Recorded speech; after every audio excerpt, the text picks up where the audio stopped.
Ben Johnson has been introduced at Hallis Hall. George McCaskey talked to, Ryan Poles talked, Kevin Warren, Caleb Williams. What a day it was. We were there, and we're recapping all of it right now on the CHGO Bears Podcast.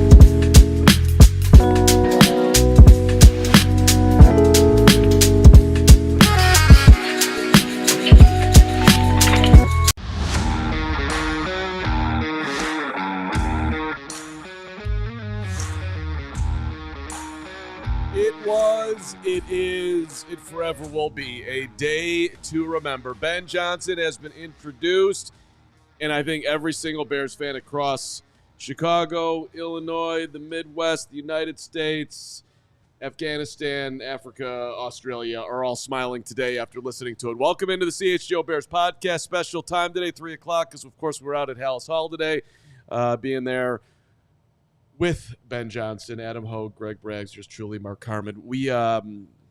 This is going to be a flowery show, I have a feeling, because that was one hell of a day, Adam Hoge. It really was, guys. And we're going to start with our first impressions instead of instant reactions, because it's what are our first impressions of this guy.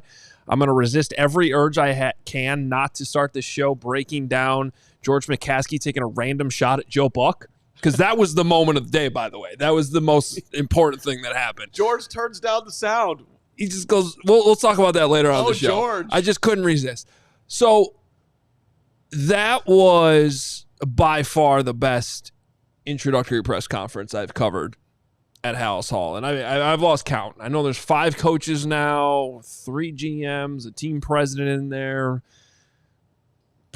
endless coordinators that have been introduced. I want to start with something very early I noticed. It's that I don't know. It seems like it matters.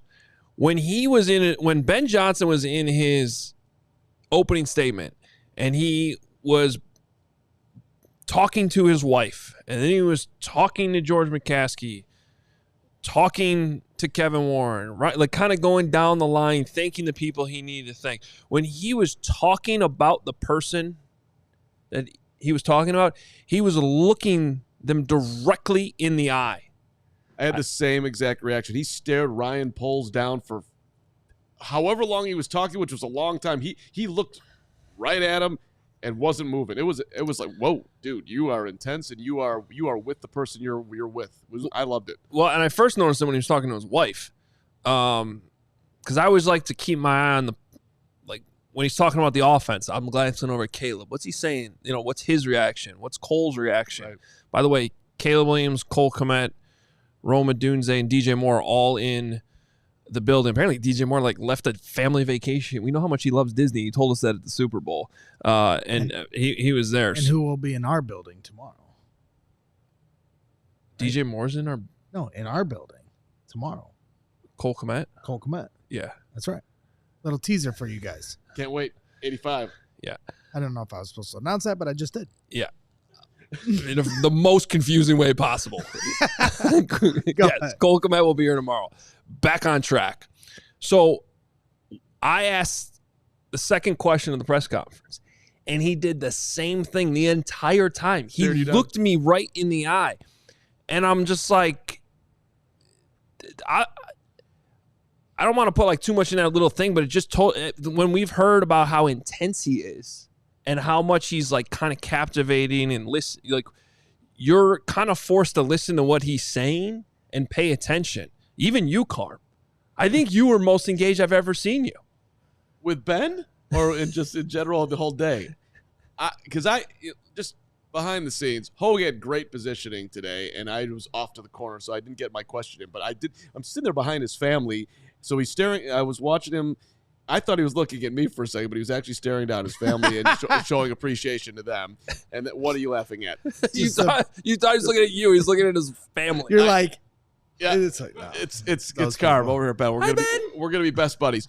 But I thought you did a great job getting in there, and more importantly, his answers and how much he wants to be in Chicago. I forget, what was your first question? I'm forgetting that right now. What did you want to know? I want to know, about him, the head coach.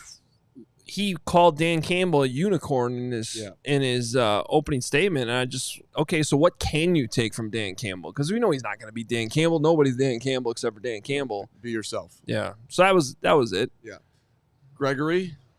Yeah, for me, my first impressions to this, when we talk about how important this hire was to command a locker room. Well, we're not going to learn that today, right? But there were some players there. He took command in that moment. Caleb Williams, you're a special talent, but it's going to take more than just you to win. Guys, the four of you standing there, better get ready to get uncomfortable. Get comfortable getting uncomfortable. Bam. That's taking command of your players. Taking command of the room, like you said, looking everybody directly in the eye. Taking command of Hallis Hall when we showed the video yesterday of him walking in and saying, hey, all right, now get back to work. How about it? Hello? We're a football serious organization. It was a joke, but at the same time, he's making his presence felt. I'm the boss. We're going to do this my way. We're going to let these players feel that everything we do here is for them. And then overall, when we get into and parse through each thing, and I'm excited to talk about his offensive philosophy here in a little bit, but no rhetoric. There was no acronyms. There was no promises. Every time he was asked about what are you going to do? Well, we've got to earn it, right? There was no hits. There was no little gimmicky stuff. The euphemisms that we're so used to with coaches. For me, this felt like the most serious person that's walked into Hallis Hall in quite some time. It got me very excited to listen to him talk today. Yeah, and so I was right there with you and everyone, I think. Like, I walked out of there. Well, first I went up to you, and I'm like, I don't want to be too hyperbolic, but I think they're winning the Super Bowl. This guy, if this doesn't work, nothing's ever going to work. I mean, he was grounded. He was forward thinking. You gravitated towards him. I absolutely loved you better get comfortable being uncomfortable, because that's what growth is all about, man. You need to be able to look at yourself in ways that you don't want to do it. You need to work in ways that you haven't done. And that entire locker room was screaming about accountability from everywhere. I asked Poles about that. Well, like, did you discuss it? Yeah, we did. He'll take care of that. Like, this is... And those guys being there, I'm paying attention to him. And Cole was kind of like sitting. We'll talk to Cole tomorrow, but he was sitting sort of like hunched over, just listening. Like, this guy's been here through these press conferences, and I mean, you couldn't tell from Poker Face what was going on. But I would think that the players absolutely had to love what he was going with today. Yeah. And then when we got him in the Fireside chat or whatever it was, one thing that stood out to me. He didn't like the fact that he was being dubbed as this offensive guru. I've done every job. I'm a football coach. He felt like he had accomplished everything that he could in Detroit. Next challenge, prove head coach. And the fact that he said on the Zoom call that they talked about, I want to be here. I want to be here. I want this job. I mean, that sounds like, me in every interview that I've ever been in, because I don't think I'm ever going to get another job. But the fact that this is a guy that was sought after by the entire NFL, and he's screaming at the Bears that he wants to be here. I mean, that's huge in my mind. Yeah, there's always been things to pick apart at these things. The Bears have blown so many press conferences over the years. And even I think about Mark Trestman's introductory press conference, there were so many sound bites that could be pulled out of that and played on 670 The Score and made fun of forever. Right. They still get played. I think the only one, Matt Eberflus just seemed like a little uncomfortable, I remember. And I didn't necessarily have a huge problem with the hits principle, but people did, and so that was the only one I think that was probably even in the same stratosphere was Matt Nagy's, because Matt came off very similar in I'm a regular human being, I'm comfortable, I'm confident, which this guy clearly is. We're going to talk about that in a little bit too. But as we learned over time, Matt Nagy did not have the same credentials from an offensive play calling standpoint that this guy does. Yep. There wasn't evidence of it. There was 5 games, including a playoff game that they blew a 17-point lead in, and apparently had the play calling taken away from him in there. So, it's completely different conversation when you start talking about offensive. The other big part, the offensive philosophy. Matt Nagy and Ben Johnson could not be more different in that Matt came here. I know one system. I've coached under one coach. This is what we do. It works. We win games. If Alex Smith can do it, Mitch Trubisky can do it. And that's how we're going to roll. Ben Johnson's the complete opposite. I've learned from 800 coaches. I've taken 3 pages from all their playbooks, or 10 pages, however you want to put it, and I am ready to take our Detroit Lions playbook and put it in the shredder and start over with these guys, with this quarterback, with these weapons that we have, and with this offensive line we have, which, oh, by the way, was not good enough and needs to be better. He was not afraid to call out the areas that they struggled in, or even he struggled in. He brought up how he went through bad times in Miami and bad times in Detroit at the beginning. He didn't shy away from any of that stuff, which was another thing I liked. And he's like, we're starting now with what we have here, and we're going to build it up. We're not going to force feed anything to Caleb. Caleb said Ben told him it's going to be his offense. Good, man. You're so far down the road with Caleb Williams. You're so far in. You're not coming out. So go all in on this together, and it hopefully will work. That's all they can do right now. Caleb and I are going to be spending a lot of time together. Right. They're going to have their jam session, as Jared Goff and Ben Johnson once did. You're 100% right. One of my favorite moments of this press conference when he said, this is not going to be the Detroit offense. And so that is the mark of a good coach. You don't force square peg into round hole. You build a playbook and a system around the personnel you have. And so that showed you, hey, I can adapt against not only the defenses we play against each week, but adapt to the personnel that I have. Because Caleb Williams is not Jared Goff.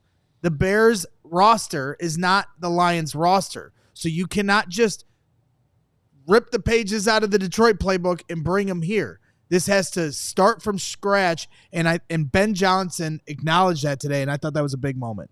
Dare I say in his fireside chat that he had a little bit of Kobe/MJ to him. Like, why are you confident that you? No, that's a huge part of the next segment. We're holding on to that one. Okay, we'll hold it. Okay, we can hold it. It's exciting though. It's exciting.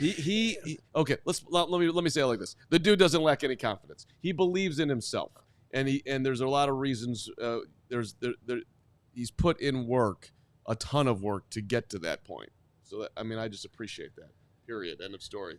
Like you've got it. You have to have an inner belief in yourself that only comes with one way. It doesn't. You can't fake that. So right. He didn't fall for the, the fun stuff. Like at one point he was dialed up. Like, hey, the Stumblerooski, did you think you were auditioning for the Bears? He could have taken the bait and said, yeah, he could have leaned into that. He goes, no, you know what? Every time you go out there, you're auditioning. Your tape is what is an audition for the entire league. I mean, that players go through that every week, right? So to hear that was refreshing. Like, no, we weren't just dialing that up for the Bears. We're dialing that up because we want the whole league to see what we can do here. Well, what I like is that he didn't even shy away from any of that stuff. I mean, even Caleb was like, I didn't necessarily appreciate that. Like how much he's bragging about the stumble bum. I don't know why it took 15 minutes to get in there, but my favorite line was, I kind of like beating Matt LaFleur twice a year. Yep. That was a good one. Let's effing go, man. That's the closest thing we're getting to Lovie Smith coming out saying we're going to beat Green Bay. And you know how it's a tell? Look how pissed off the Lions fans are that he's gone. The Packers. Look at how depressed the Lions players are that he's gone. Look at the Packers Twitter and everyone else being triggered over that statement. Yeah. You know, so you can tell because nobody's celebrating. Oh, good. You guys got that guy. Enjoy it, right? Yeah. You know? And Eli brings up a good point, too. He didn't talk much about the history. That is Did he bring that up at all? And that was your advice. Thank you. That's what I mean. Yeah. No rhetoric. None of the BS. The glory days. We're gonna win 5 Super Bowls here. No, we're gonna earn it. And if we want our goals to be attained, we gotta work. I wanted this job because they have the best fans in the world. I'm so happy you didn't say that. That's the most refreshing thing of all time. Do you think that maybe we could get him in the bleachers for a Friday 120 club here one of these days? That wasn't so bad. That'd be beautiful. All right, before we get deep into the fireside chat, let's take a moment to thank the people that make all this possible. So first up is our friends at Verilife, looking for the perfect way to elevate your day. Verilife Dispensary, they got everything you need. Premium cannabis products to the expert advice that you're looking for. They've got 8 convenient locations across Illinois. So stop in anywhere and don't miss out on their latest deals, exclusive offers only at Verilife Cannabis Stores and online at verilife.com. They have the premium stuff, the great brands, the award-winning lineup of Matter products. And by the way, if you're game for something new, P3 offers a variety of infused joints and infused blunts for the solo challenge or a group session made with unique combinations of cannabis, distillate, botanical, terpenes, and every hit, as they say, rings true. 35% THC or higher potency, depending on what you want. Use the code CHGO25 in store, and you get 25% off one of these amazing products today. Restrictions do apply. Verilife.com. So this is the most excited I've been to do a Game Time read because I've been waiting to tell the story since last Thursday when I was in Nashville. Because we always sit here and tell you about how awesome Game Time is. The Nashville Predators, who suck, and the Blackhawks, who aren't obviously that good either. The Predators still have this stupid thing where they will not sell you tickets if you're from Illinois. I went on, tried to buy tickets through the team, and got all the way to the end, and they're like, sorry, you can't buy the tickets. Your credit card's in Illinois. Oof. Okay, I'm trying to give you my money. You don't want it. So what did I do immediately? And by the way, this is a couple months ago. This wasn't even last week. I went to Game Time. This is all a true story. Immediately, okay, screw it. I'll go bought tickets in the 5th row right behind the penalty box. Awesome seats. Saw my views for my seats on Game Time. Got a great price. And instead of the Predators getting my money, I guess some fan did. I don't know, but it was great. It was in Game Time. Well, in Game Time, but Game Time's not screwing you over unlike these other ones too, because they're showing you the all-in price, and you know exactly what you're getting. I knew I was getting a good deal and great seats, and I had it all set up months ago. So you know what? Their loss was Game Time's gain, and my gain, most importantly, it can be your gain too. Take the guesswork out of buying tickets with Game Time. Download the Game Time app. Create an account. Use code CHGO for $20 off your first purchase. Terms apply. Again, create an account. Redeem code CHGO for $20 off. Download Game Time today. Last-minute tickets. Lowest price guaranteed. I was going to give you that challenge, Greg. 120 Club. If Ben Johnson does not stop by the 120 Club, because I was listening coming down, they were replaying the interview he did on ESPN 1000, and he went into a little bit more detail about the Cubs games. His brother is actually a season ticket holder, but lives in Manhattan. He's got 4 tickets. I don't know who's using those. I'm assuming Ben Johnson's going to be going to a lot of games with his family. I'll use them. And he said, we only sit in the bleachers. Exactly. With the real fans. Trust me. So we sounded the alarm. We have the 120 shirts already ordered for him. Okay. We need to get some kid sizes there. Hey, we got to break in with a $50 super chat from Crystal, who was off the bandwagon for a minute here, but is now back. I mean, this is what this guy's done. $50 from Crystal. Loved the press conference and listening to him on ESPN 1000. Alpha man, which is needed. He's going to form this offense around Caleb. Now show me the product on the field. His presser gets a nice super. Love you guys. Keep up the great work and bear down. I mean, Thank you, Crystal. Super generous as always. And you are echoing the thoughts of Bears fans everywhere here today. So the Fireside chat, Ho, you want to set this up? What they do? First of all, let's explain what's going on. Yeah, explain to me what Fireside chat means, because I've never heard this. I don't know who started calling it a Fireside chat or not. There's no fire.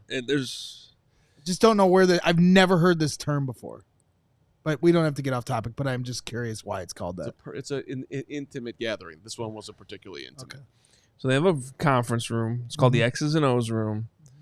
It's just a conference room, table, big room. Lots of people can sit there. Ben sat at one end, and all the reporters in Chicago and 8 other counties, and random people who have credentials, who I love. Congratulations. Sat in this room, video cameras off, so it's a little bit more intimate, a little less pressure. Not that seems to bother Ben Johnson. So we just everybody kind of has it's a little just more casual. It was a good call by the Bears. We got a little bit more info. One of the biggest things I want to start with on, because we have I know we have some quote graphics that I asked for about his confidence. This is what Carm was teeing up in the last segment. Cool. So Herb Howard asked him, okay, you don't have an ego. People are saying you don't have an ego. Everybody's got an ego, right? So what about your confidence? Like, I don't know the exact question. Herb did it better than me. But here's the answer. He says, yeah, it's all 3 steps I told you about, which he had just been talking about, how he was a quality control coordinator or assistant and then coordinator, right? Quality control, position coach, coordinator. He says, I was the best in every role as far as I'm concerned. That's how I view it, point blank. And I didn't take any shortcuts. I wasn't a former player that was able to accelerate through this. I went the long road. I went the hard road. You're damn right. I didn't have a famous last name or dad that got me to where I am today. I had to work at it, and I failed along the way as well. And somehow I was able to, despite being on the street and having to hit the reset button, come back from the ashes, found a way to get it done. So a lot of things had to work in my favor along the way. I've been around a lot of incredible people that I will forever be grateful for. But yeah, there is no shortage of confidence within myself. Our players will feel that. Let's go. I love that ending. Let's go. So, and just in the moment, I mean, just boil down the question to, why do you have the confidence that you think you can be a head coach? And he's like, he put it all out there right there. Like, look, man, everyone has had a journey here. I mean, Braggs, that one should. I was just looking at you during it because you should love that to the end of the earth. Certainly. And I think the comments went full 8 Mile there. I mean, if I had a mic I could drop after just reading the quote, I would have. Right, but I mean, for anybody who has had a winding career, perhaps I know somebody like that. Yours truly, thank you very much. It resonates so beautifully because when you put everything into it, this guy starting in Boston College and then getting into the NFL and then ending up in Miami and then losing his job and being out and having kids. And as he put it, he's like, I should be having the greatest moment of my life right now. I just have my second child. I'm living in the beautiful sunshine of Miami, but I'm out. And I don't know if I'm going to. And he was still getting paid. And he was still getting paid. I don't know if I'm going to be able to get back in. And he had to take a quality control coach gig with the Lions to move himself back up. Matt Patricia, who thought enough of him to give him a chance, and he was willing to take a step back and do it, and then build himself back up to the point now that he's getting paid a lot of money to be the head coach of the Chicago Bears in truly his dream gig. That is a guy. If everything has just been given to you and you've just moved along and you had that name, then you don't have as big of a strength behind you, as big of a backbone. I love hearing about his journey. That was a truly great moment today. Yeah, that's really cool. Yeah, there was. I wanted to hang on that one too, just like not to repeat what we just said, but he went into detail about how he was getting paid. He was living in Miami, just had their second kid. They have 3 now, but this was back when the Adam Gase Dolphins, he survived the first Dolphin turnover. Then when Adam Gase gets let go, he's not retained. So he's still getting paid. They have a second kid. They're in Miami. He's like, this should be the happiest days of my life. He's like, to be honest with you, it was the lowest. It was the low point. Yeah. And because you lose your gig. 10 years at that point of hard work. And he doesn't know if he's going to get another opportunity. So he's to start over in Detroit as quality control, which is the lowest of, other than intern, quality control is, it's called believing in yourself. Yeah. I know that if I'm put into any situation, I'm going to rise up. Period. End of story. I want to play. Do you have anything else from the Fireside chat? Otherwise, I want to play some Ben Johnson here too. Go ahead and play. If I might. So, Steven, the modern football is QB driven. I think it's So, because this is something he also doubled down on in the Fireside chat, but it's about time to play some of that. Him actually saying some of this stuff. So here's Ben Johnson on modern offense, modern football.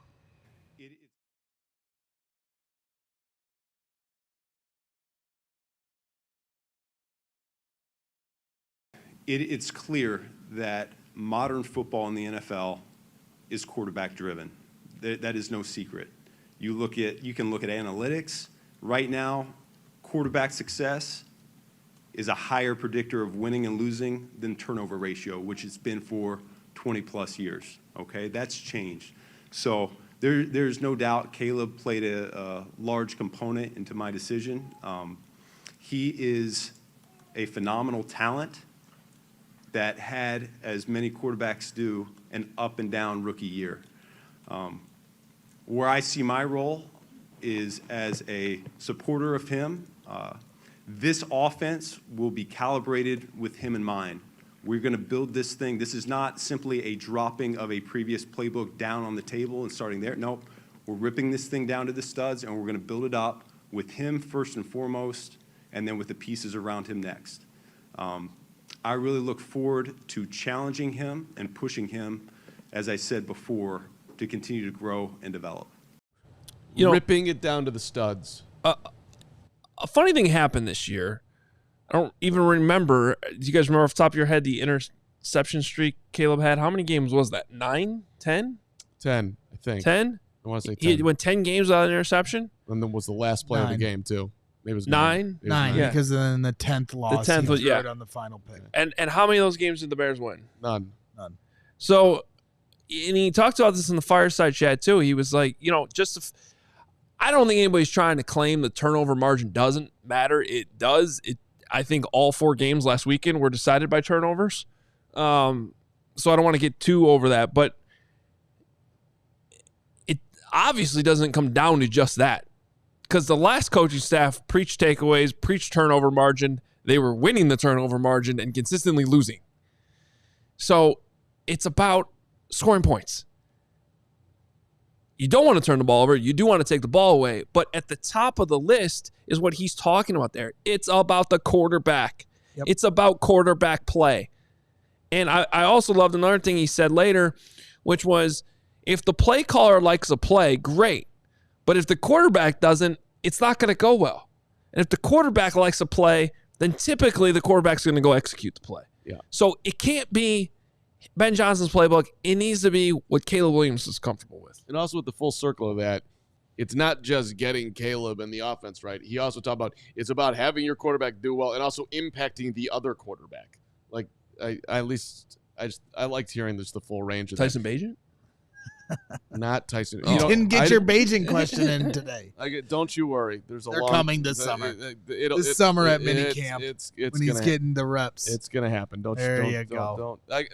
We got 8,000 things more to come here, including more on the Fireside chat. But and also up next, a lot more Caleb here on the offensive philosophy. But first, and thank everybody for being here. Hit the like button. Monday through Friday, today's special show, of course, at 3, but we're here when there's ever breaking news.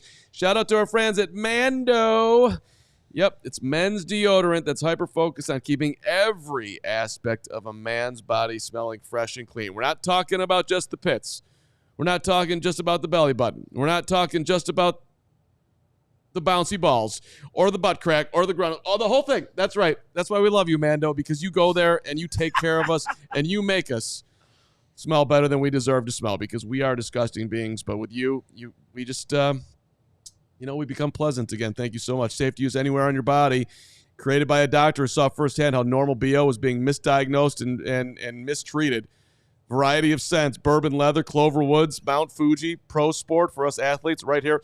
A Mando starter pack, perfect for new customers. It comes with a solid stick deodorant, a cream tube deodorant, 2 free products of your choice like the mini body wash and the deodorant wipes, and free shipping. As a special offer to you on Ben Johnson Day, new customers, $5 off a starter pack with the exclusive code. That's 40% off your starter pack. Use the code CHGO at shopmando.com. Shopmando.com. Please support our show and tell them we sent you. By the way, smell fresher, stay drier, boost your confidence from head to toe. Never been a sponsor more for Mark Carman to read here on our fine program. I'm a disgusting human being. Mando is the Ben Johnson of deodorant. It is. And Ray, our guy Ray Scarpelli, is the Ben Johnson of car dealers. Ray's fired up. Everybody knows that. Ray was texting.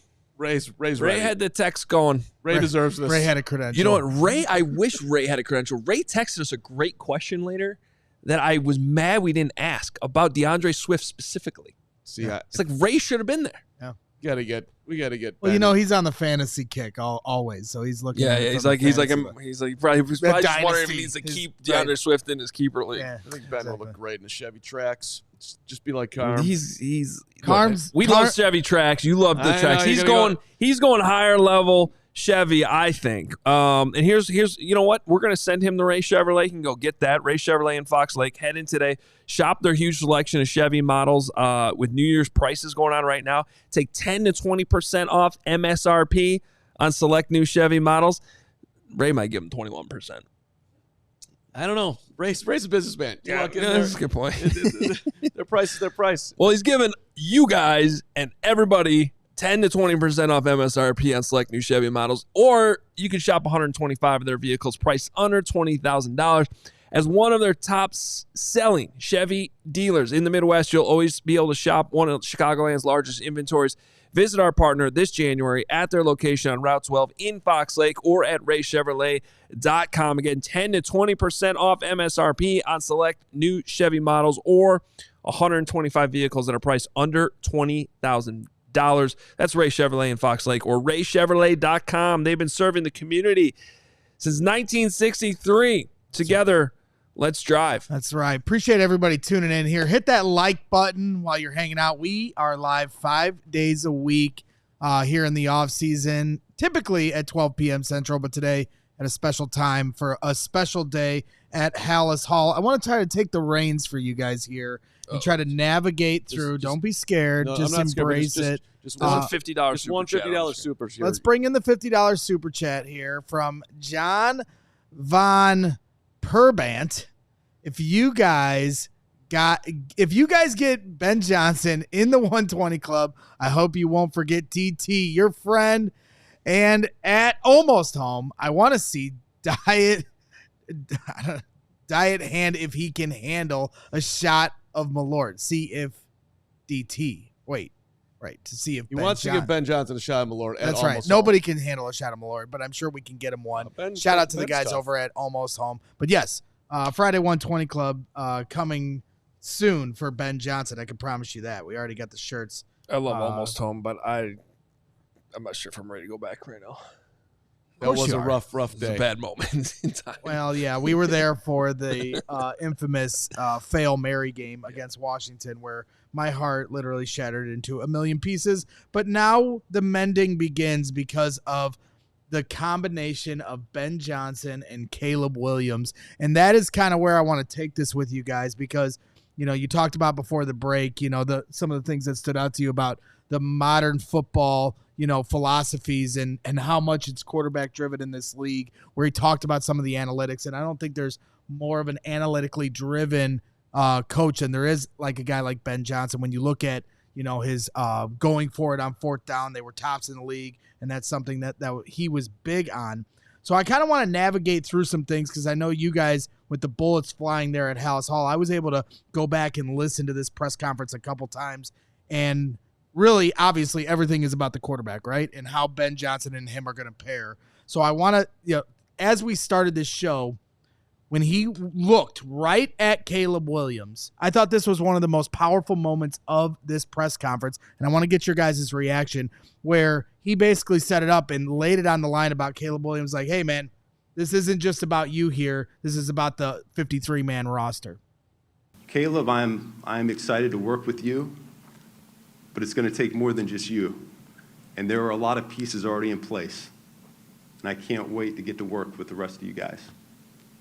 So for you guys sitting in that room, as he looked right at Caleb Williams in that moment, I'm curious because I can see Ben, but I'm curious what Caleb's face was in that moment. You're a big body language guy. So Carm couldn't see Caleb. I had a good view. Of You had He Caleb? was jumping. I did. I got to be Caleb honest. Cam? To me, the players, if I'm being honest about this part of it, it just felt like they were in another long meeting. They were not like on the edge of their seats. They kind of actually. I thought DJ Moore looked like tired, like he just gotten off a plane. I thought it was awesome that they were there. I thought it was cool that Caleb, when we talked to him, he underlined that DJ left a family vacation to be there. I think that says a lot. But as far as like, if you're looking for like reaction, like they were on the edge of their chair, like ready to jump up and hug him, that was not the vibe that they were giving off at all. We want the honesty. Yeah, I was looking over there a few times, and to be honest, there was one time DJ Moore did nod his head like this when he was talking about.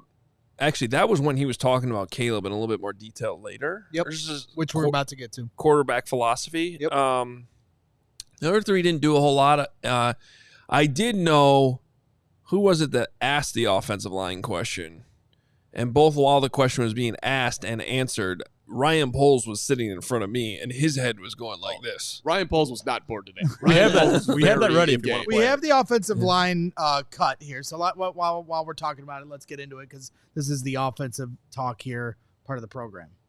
Yeah, I think offensive line is certainly an area that we need to get better play from going forward, something that Ryan and I have already talked about. We will develop a plan of attack for how to get that done, but I'm looking forward to getting an excellent offensive line coach into the building to help develop the young talent that we already have on the roster, and we will certainly talk about acquiring talent to bolster that unit as well. So that offensive line coach thing is, I don't think Chris Morgan's keeping his gig. And it also doesn't sound like Hank Fraley is coming this way either. I mean, we're still things to get. Or Mark Brunell. Or Mark Brunell. I think which both of them are out. is going to be interesting to see how that breaks down. He did say, by the way, that he was very, very happy to how many people have reached out to him that want to be a part of the staff. That's encouraging. He was because right now no one has been hired, so that's fine. It's early, but I got a confession. Uh-oh. Yeah, I'm the special teams coordinator. We're sure gonna miss you. You can't. He's doing both. He's just like he coaches at Carmel. What am I, Doug Gottlieb? Yes. Doug Gottlieb's the head coach at Green Bay and still does a show. Yeah, so you can still That's do the it. weirdest thing I've ever heard. But, obviously I like hearing Brian Poles and everybody shaking their head about the offensive line answers. And then for me, whether or not the players responded or not, I just enjoyed Ben Johnson looking directly at Caleb and going, you're a special player, but it's going to take more than just you for this to be successful. So now let's get into exactly what some of his offensive philosophy is. And I know this is something that really stood out to you as well, and it did for me too, because this is where you really start to kind of peel behind the curtain his mindset of how he builds an offense. Philosophically, what I believe in is similar to a blast from the past named John Shoup, and that is to make same things look different and different things look the same. All right? We want the defense on their heels. We're always going to be attacking on offense. We believe in multiplicity, and so that's both formationally and conceptually. We're going to make things very challenging on the defense each and every week. We want the ability to morph Whether it's 50 runs in a game or 50 passes in a game, it does not matter. Balance to me is throughout the entire season, not necessarily within the game. And with that being said, those are broad strokes of what this will look like. It's not going to look like it did in Detroit. We have a completely different personnel group than what we did in Detroit. So this entire offense is going to be predicated on the guys that we have available, and that's going to take the springtime as well as training camp to hone in to what that's going to look like. Best answer ever. Pretty refreshing to hear, right? Yeah. I mean, when you, like you said, when you had Matt Nagy trying to force the Kansas City Chiefs offense to a quarterback in Mitch Trubisky that couldn't run it, to hear a guy say, we're not running, this isn't Detroit, and we're not running the same playbook. We might run it 50 times in one game. We might run it 50 times, pass it 50 times in another game. It's balanced throughout the season, not necessarily in a game. I'm not going to sit there like take what the defense gives you. Right. I'm not going to sit there and be like, oh, we've got 22 passes, so now we need our 16th run. You know, it's more. That sounds like a play caller who goes by feel and what's working. Call plays to win games. He quotes John Shoup. Former Bear legend, right? Well, he's making Carolina. the same things look different and different things look the same. Yep. Bang. That's a great quote and really sounds like a foundation of his offensive philosophy. I mean, that's what he did in Detroit. If you watch them, I mean, they'll run the same play out of 3 different formations, and then they'll give you the same formation three times with 3 different plays. And but I want to be clear, to be able to do that, your players, you got to have smart players. You got to have a smart quarterback. You got to have a quarterback that can execute all the right shifts at the right time before the play clock runs out and get to the right play. And that's what I was talking about yesterday. It's not a knock on Caleb, but Caleb is going to have to make a lot of strides here before they can get to that level. And that's what I meant by yesterday, where Ben Johnson's going to have to come down here to Caleb's level for a little bit before the whole offense can go up together. Correct. But from what I heard today, I don't think that's going to be a problem. He was talking about in the ESPN 1000 interview that I was listening to driving down here about the length of play calls. Things are so wordy these days because you got your protection and you got your routes and then you got your checks within there, your second play. So all of a sudden you got 30 words here because you called 2 plays. And he was talking about how in college these days, and Caleb dealt with this, Caleb was getting hand signals from the sideline. And he knew what, just for example, like what this might be. I'm just waving my hands for those listening to the podcast. Like that could be a whole play with protection built into it, the whole thing. And then you come here and it's like, well, now you got to know these 15 words and then 15 words on the second play and get it all out there in the huddle. It's like, no wonder they'd run out of time with the play clock. And so what Ben was saying was like, he's willing to adapt the verbiage for whatever his quarterback needs, for whatever his players needs. And he said they started to do that in Detroit even. And if they need to do it more with Caleb here, then they will do that. He'll start with a smaller playbook to begin with if they need to. And that you can call that dumbing down or simplifying things. Sometimes you need to do that. Football doesn't need to be that complicated. Keep it simple sometimes. And then if everybody's in the, taking the masterclass version of what you're doing, then you add more, then you make it more difficult. But to really get to that level where you can do those things, which again, the quote is, make same things look different and different things look the same. To get to that level, though, it's going to take some time. It's not going to be like that in week 1. No question about it.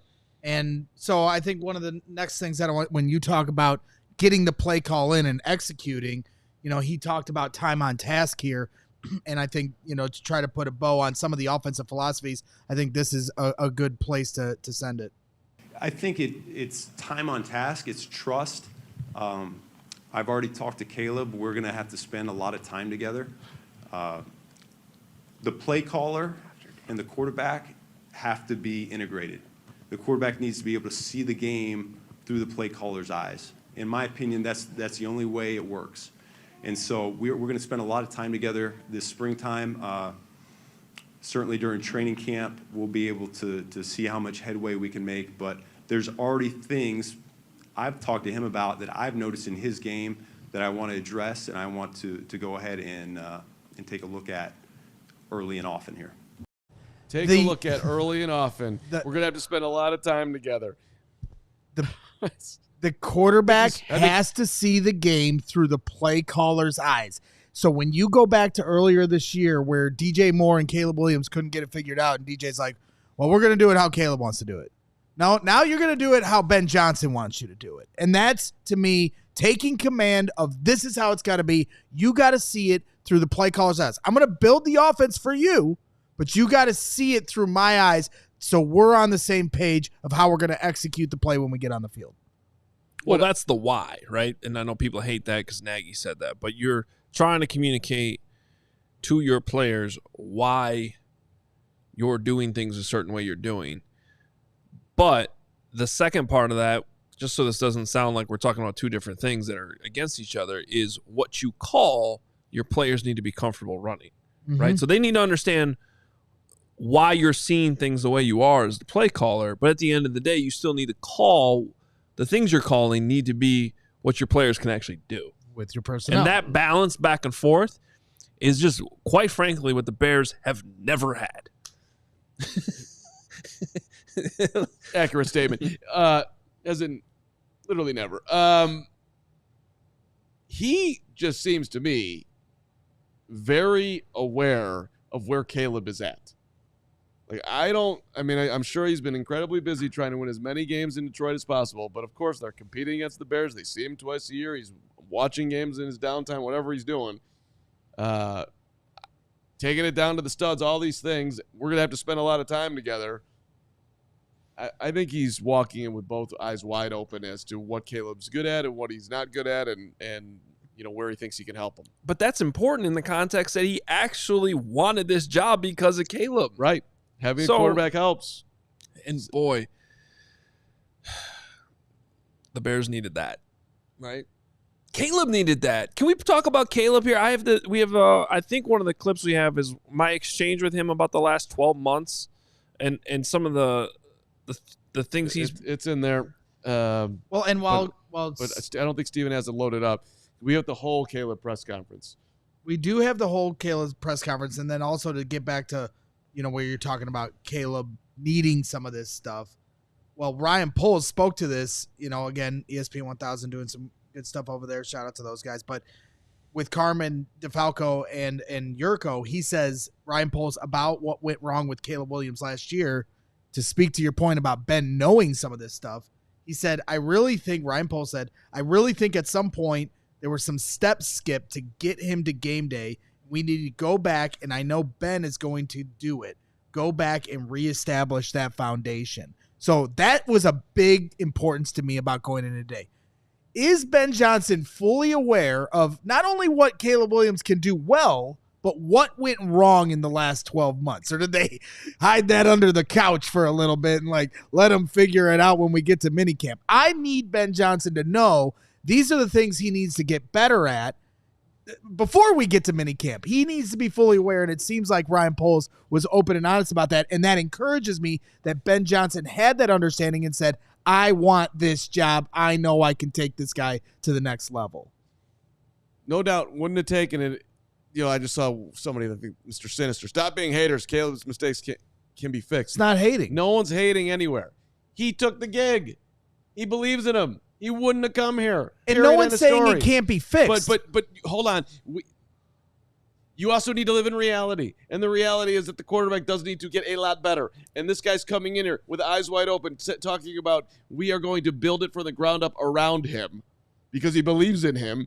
That's why he came here. And he's also well aware of what he needs. That is I've talked multiple times on the show, the Bears don't live in reality. Today was a big day of reality.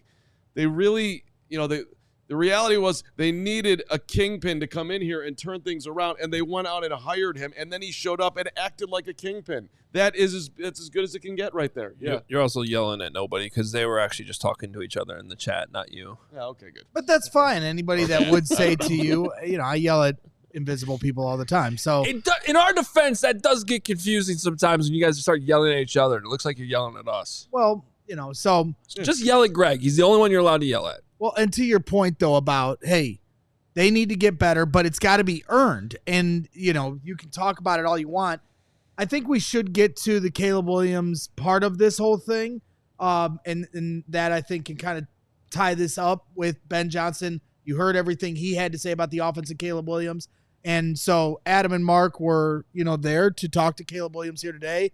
Did a fantastic job getting questions in, getting the video in. So we're going to play you the entire Caleb Williams press conference here. And, so for all you guys that didn't get to see it, here it is. How are you? I'm well. How's everybody doing? What is your feelings and your thoughts on Ben Johnson being your new head coach? Extremely excited. When we called, it was Kevin, George, Ryan, and Ted all on the phone, and I kind of said thank you to all of them, and then once I got off the phone, I was driving on the highway, and I don't know if it was safe or not, but I gave out a loud yell and scream of just excitement, of just it brings a bunch of clarity to the off season. It brings a bunch of different things to the off season, and I'm really excited about obviously the Bears and this org and being able to make this happen and keep Ben Johnson as our coach for a long time. Did he reach out to you Monday? Yeah. We talked, and it was you can see the competitiveness in his eyes and the fire in his eyes, and it was really cool seeing that because it's actually the first time that we talked. I know after games, I tried to go find him and shake his hand at least. After our games and things like that, and I think he ran off. I think he knew it was better not to probably shake my hand after the game and in those moments. But yeah, no, I'm super excited for this organization and everything to come. Two questions for you. The first one, when Ben actually got in touch with you, how did you vet it out to make sure that you knew what you were talking about? So first of all, I think it was great PR. The prank call. I think the prank call was great PR. But no. Yeah, so actually Ted and all of them, once we got off the phone, they sent me his number, and so I knew it was the right number at that time.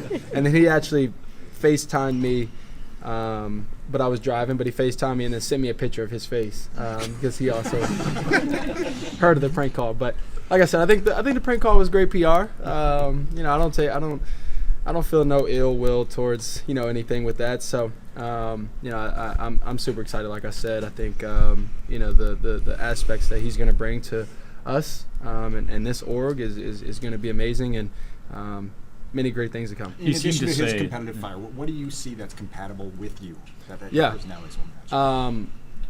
That's one of the most important things is that fire, that will and want to win. And I think not only me, but being able to bring the accountability, being able to bring the discipline, like you said up there on the podium.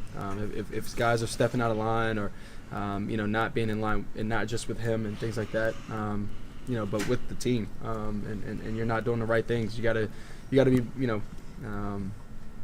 you got to be put out on blast in front of the whole team, because that shows the accountability. That shows the discipline that he talked about up there, and being consistent with that throughout his long career here and our career here is going to be important. But it starts with him. No, you're all good. It starts with him, and it's a lot of people here. I get it.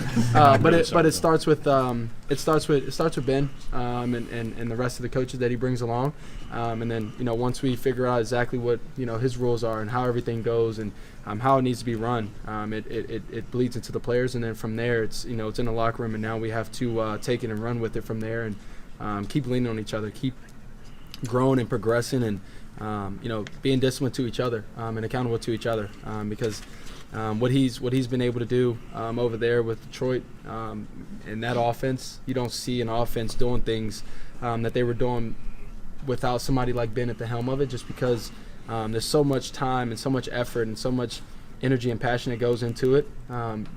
That's great and all, but without the discipline and accountability, you don't get to do all those cool things like the stumble bumble that he talked about with us, which he also brought up to me as soon as we talked, and I didn't truly appreciate it. And then things like somebody like Tom Brady being like, I've never seen that in my life, and he's been through so many games, so many opportunities and things like that he's had on the field and watching. When they pitched it to the running back, and they pitched it back to Amon-Ra for like a 20-yard, almost scored. I don't know how long the distance was, but you don't have cool, creative things like that without somebody like him obviously being such a creative mind, and then being super disciplined, being super, and holding all the guys accountable throughout the weeks and training camp and all these different things. Ben talked about how anxious he is to get going with you, that he's already seeing things. What has he told you? Because it feels like he sounded like he's got the key to unlock you. Yeah, I think the structure. So we talked about the structure. We talked about he's a no nonsense guy, but he'll always have my back, always have the support, always give me support, and so that was one of them, was the structure, the no nonsense, holding me accountable, and us two being on the same wavelength. Him being obviously all the way at the helm of it, and him being the head coach, and then me being the quarterback.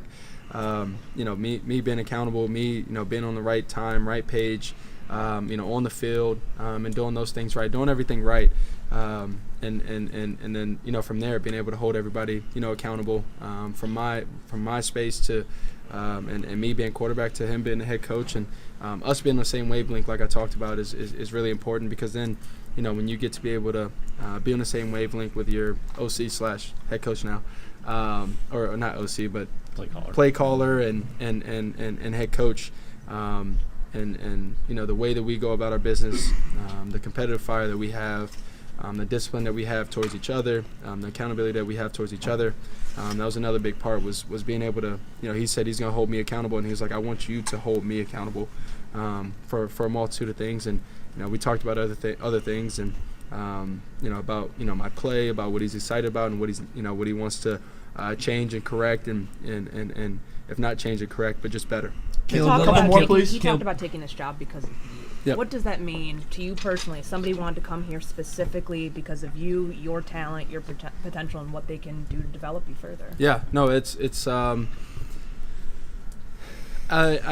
was trying to think, because he also said a bunch of other things, and it's also not just about me and things like that, but him making it a priority to be here and want to help and grow, and we've played versus each other in a way, and him seeing us on the field and all the talent that we have here, I think brings excitement to him, and that includes myself. But speaking about people that I came all the way from Florida. DJ came from Disneyland with his with his kids and things like that. I think Cole, I don't exactly know where Cole was. Rome was here, but showing up today, I think is a start, and it shows you the type of guys we have here, and something that he's excited about, and something he talked about is the family aspect of it, and being able to grow that aspect, be able to come closer, become tougher on each other, and then when we get out in the field, we show that. Caleb, the last 12 months for you have been pretty wild. Yeah, that's why I have this suit on and in this outfit, because I look like I was in the Matrix. That's how I felt last year. Morpheus. Yeah. Morpheus. Yeah. Draft process, everything you went through your rookie year. Now that you got the coach is going to be here, probably for a while. For a while. Let's say it. Yeah. I guess that's the premise of my question. How confident are you that 2025 and beyond is going to go the way that you envision? Yeah, obviously you have these envisions, you have all these different things and goals and all of that, but you gotta first you have to have the right people, and then from there you gotta go and you gotta go put in the work, and that's on and off the field, building, growing relationships, and then when we get on the field, it's going out there and executing, and all those things that I talked about before, about holding each other accountable, about doing the things the right way, and holding each other accountable, and that doesn't have to be public. It's within the locker room, it's within the coaches, of doing things the right way. I think it brings a lot of excitement for this year, up and coming, and then obviously finding ways to keep coach our coach. And obviously he has a part in that. But us going out there and doing things the right way, us holding each other accountable, and it's like I said before, it starts with him and then it bleeds into us, and what the rules are going to be, how we're going to do this, how we're going to run this together, because at the end of the day, yes, he's coach, yes, we're players, but we're in this together and we're part of it together, and we want to be able to build and grow consistently throughout the years, and find ways to keep everybody here, and that's obviously partly Ryan's job, but coach and us players throughout the years, and keeping key players to be able to keep building and growing this thing. Along those lines, he said he wants to spend a lot of time with you. Do you view that as like at least at the start, like, yes, offensive guru, or do you think you'll just get right in there and give feedback?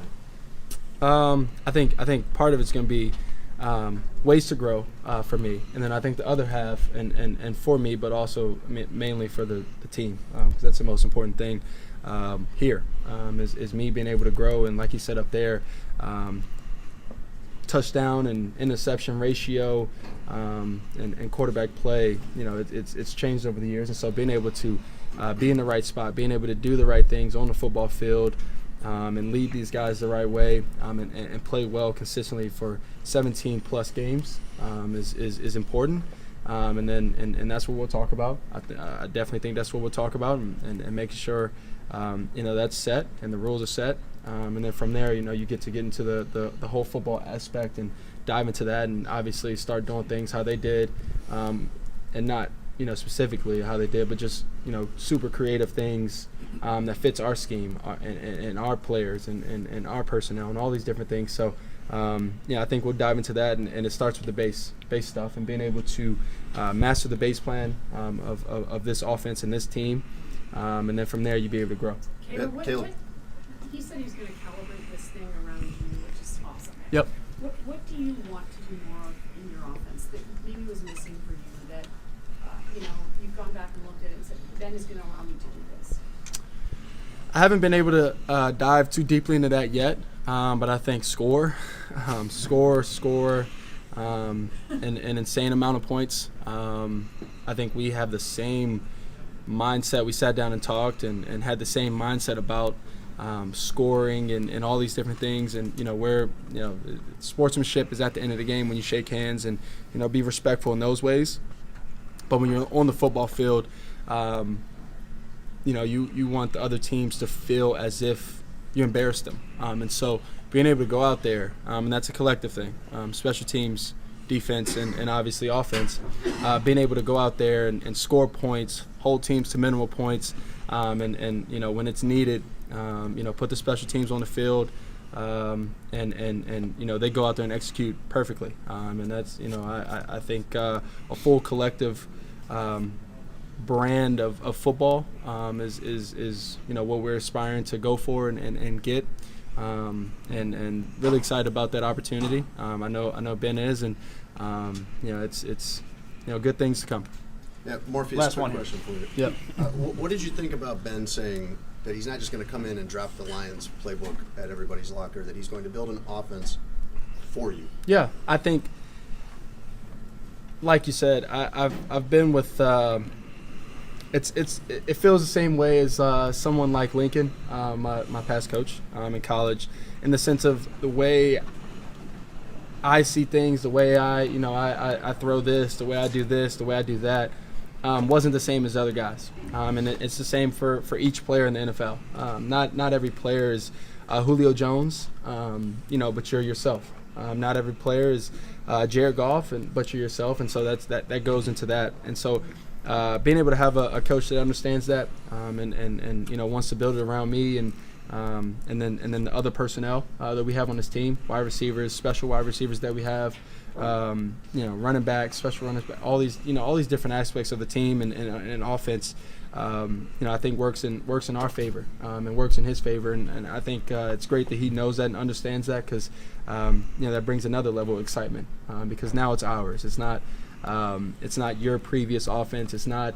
what you did or anything like that. Obviously, he'll throw in some wrinkles of things that he loves and works and things like that. He told me that it'll be my offense. He's gonna build it around me and things like that. But also, he's gonna test me. He's gonna challenge me in the off season and things like that to what's worked. And what works in NFL, and things that he may want me to get better at, but at the end of the day, if it doesn't fit me, if it doesn't work with me, then it won't be there. And so, and our personnel overall, so that brings another level of excitement, like I said before, because it's us. It's not when he was with Miami and their offense. It's not what he was when he was with Detroit and their offense. It's the Chicago Bears and our offense and our personnel's offense. Awesome. Thank you guys. Thank you. Thank you. Thank you. Back to Vic. And actually, one of the more important moments of that, right when he was walking off, Kevin Powell at WGN asked him, like, "Hey, Caleb, your arm's all good." And he holds it up. He's like, "Yeah, no, I'm fine. Everything's cool." So the cast was very much you couldn't see it there, but it was. I believe he told Grody that it's coming off tomorrow. Oh, did he? Yeah. Oh, interesting. That's what Grody told me. So per Grody, per me, per Caleb, it's coming off tomorrow. Yeah, go ahead. I will not out whoever was breathing. It's just protocol. It's etiquette. I will not do it. Who was it? I'm not going to do it. I thought you were going to say it.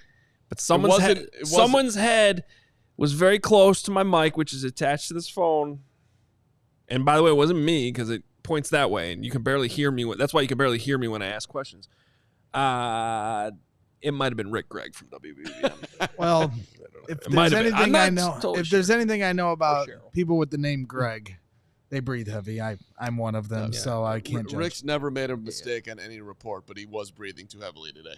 Yeah. Farming Bear, $50 super chat coming in hot. Super excited for Ben Johnson, and now we can hopefully take the offense to a high level. Also, whoever videoed Caleb, that was some heavy breathing as we just. It wasn't me, Farming Bear. It was Adam. He's just trying to throw other people. He's trying to bus toss Rick. Poor Rick. Hoge was very annoyed that he had to sit there and not talk to all the prominent people while he was videoing. Your boy Boogie's. We're gonna work Boogie's. on for the future, right? Hoge? This is the waster of. Your boy Boogie's. Also, I need a massage after that. I literally stood like a statue for an hour trying not to my hand shake. Not easy. Yeah. Not easy. Your boy Boogie in the chat shouting out another 2-hour show. Back-to-back days. Yesterday, we had the Ben Johnson mega show, and now today, the introductory press conference here. This is good stuff. So some extra overtime with us Every today. show. Hit the like button. Every show on CHGO is a mega show. Okay, yes, hit the like button for Caleb. Hit the like button for Ben Johnson. We're hitting the like button for you for the record. 75,000 subscribers. We crossed over it. Thank you so much, everyone supporting the show. We want to zoom to 80,000. So if you are new of the almost 3,000 people that are watching right now, the like button's sweet, but that subscribe button is even more important. And hit the bell, too, so you know when the shows are going on. Monday through Friday at noon. Breaking news, we're here. And, of course, pre and post when the season comes running around again. Any major takeaways from Caleb, from you two cuties? Well, I like the part where you're talking about thank you. That was nice. When he was like, he was saying that he was basically relaying what Ben Johnson told him about like the pleasantries and the respect and all that. That's fine for the handshake line after the game. During the game, you want to embarrass your opponent. And, like, if you watch the Lions, that's like that's why I bring up the one play call I didn't like from Ben Johnson when he was playing the Bears. It's like you're running down the throats. That we find out today, he's very aware they don't have Andrew Billings. It's like the difference between playing the Bears in 2023 to 2024 is they don't have Andrew Billings, so we know we can run the ball now. And they did. And then all of a sudden, like, just to be arrogant, basically, they had Penei Sewell throw a pass. Now, and honestly, that was the most disrespectful 4-yard loss I've ever seen as a Bears fan because Penei's just throwing guys on the ground as he's running out of bounds. You know, Penei apparently doesn't know how to throw the ball out of bounds like a good quarterback does, but it was still embarrassing. But that speaks to what they're talking about there. Like, we're going to embarrass you. And you know what? It might come back and bite them a couple times. It probably did with that Jameson Williams call the other night in the playoff game. But I like the overall thought, the idea that, like, you know, we'll shake your hand at the end of the game. That's all. He's up at the podium in the middle of an answer today talking about how he wants to stay in the NFC North and about how much respect he has for these coaches. For Kevin O'Connell and Dan Campbell and Matt LaFleur. And without skipping a beat, he goes, that kind of like me beating Matt LaFleur twice a year. Yep. I mean, that's awesome. So the respect's there, but also I'm going to kick your ass at the same time. And that's the same thing we heard from Carman V yesterday. And apparently Amon-Ra St. Brown said it on his podcast too, that on his way out of Detroit, they were talking shit to each other. That's great. Let's have a lot of fun as we're going to talk hopefully there'll be so much shit talked in the next decade. Well, but let's be real. Like, the Bears don't have rivalries anymore because the Bears suck. Like, I hope that this sparks a genuine rivalry against the Lions and that the Bears beating the Packers a few weeks ago and then the new head coach coming out and being like, I like beating you. I have beat you. want to continue to be, I'm glad that Packers fans, that's getting in their feeds today. Like, let's get some of these juices going. You can't have rivalries if both teams aren't winning. Well, it's also like Matt LaFleur, super smart head coach. Kevin O'Connell, super smart head coach. Dan Campbell, incredibly cool dude. We just had losers. I'm sorry, with all due respect. Actually, with no due respect. We did not have any... Statistically, Matt Eberflus... Did you just call Dan Campbell a dummy? No, well, I'm not going to call him as smart as those guys. I don't think Dan Campbell he knows he's not as smart as those guys. Dan Campbell is the best leader in the division. That's what they have in Detroit. And most passionate guy, which I think is maybe makes him the coolest guy. We didn't have the coolest guy. We didn't have the smartest guy. We had the weirdest guy. we had the mailman, who was the head coach. That dude would be great. The hits philosophy belonged bringing you your Geico bill daily versus being the head coach of the Chicago Bears. I'm sorry, that's what he was. Geico bill? Geico. What happened? Flus would be like the friendly guy that shows up at your door each day that you're happy to. You get your car insurance bill delivered? Apparently daily too. Can we get some email auto pay going on there? I do all that. I'm a Mr. Environmentalist over here. So for me, Flus is a mailman. Guys, there it is. And that's no disrespect to mailmen. Which I was looking for mailman. Instead of getting the mailman, he's like, the guy that delivers your Geico bill. That's who Flus was. Karl Malone, the mailman. I just like that this guy's like not afraid to go at these cool. I like beating Matt LaFleur. I'm just as smart as that guy. I work just as hard as that guy. I'm better than that guy. By the way, I love mailmen everywhere. Do not let him call you weird. You are not weird. You are great people. Yeah. There's a lot of weird mailman people out there. Let's be honest. So for me, I like the. There's great and there's weird. Just like there's great and there's weird podcasters. There's great and there's weird football coaches. You're a weird podcaster. There's great and there's weird media. Mostly weird. Did you see that group that was on that? Potsy.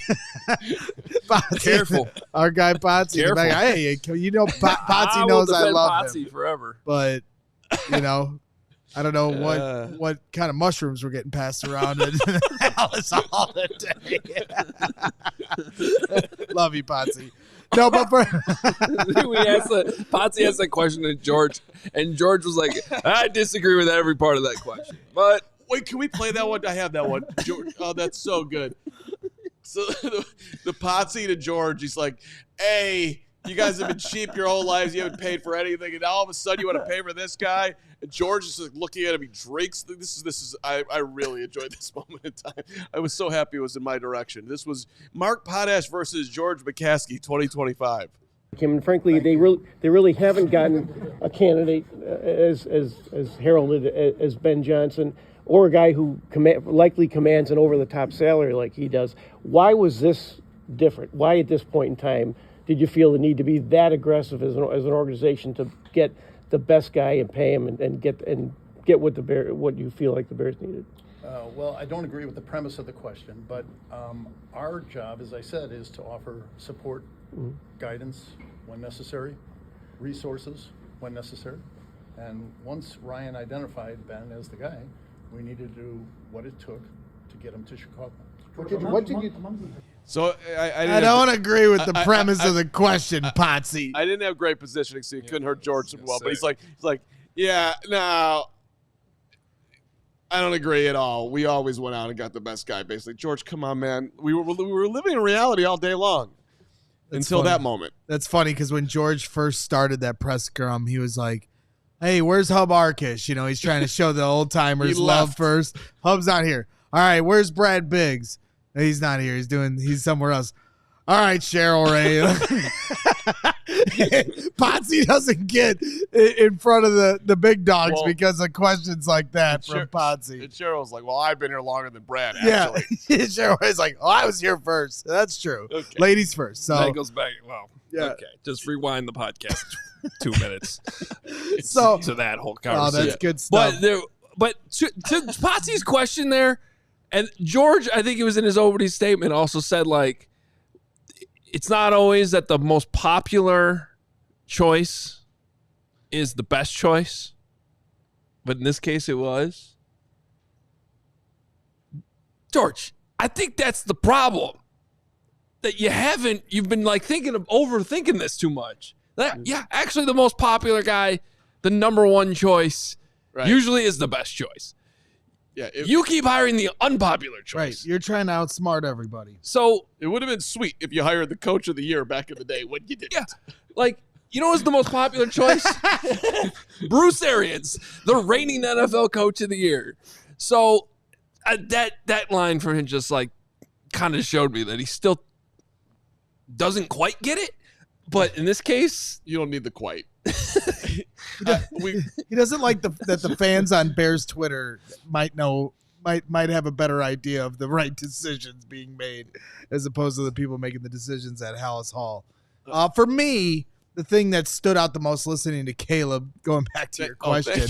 Yeah, I know 20 minutes ago. But that's where we went with it. And so for me, the thing that really stood out was because the main thing, obviously, going into this head coaching search was talking about, all right, how are you going to get Caleb Williams to the next level? But I think the bigger overlying issue that we talked about was culture and accountability in the amount of players that were coming to the podium and talking to the press at the end of the season saying, we need a coach that's going to coach us harder. We need to have our details in check Monday through Saturday to prepare for the games. So to hear Caleb Williams talk about the accountability aspect was important to me.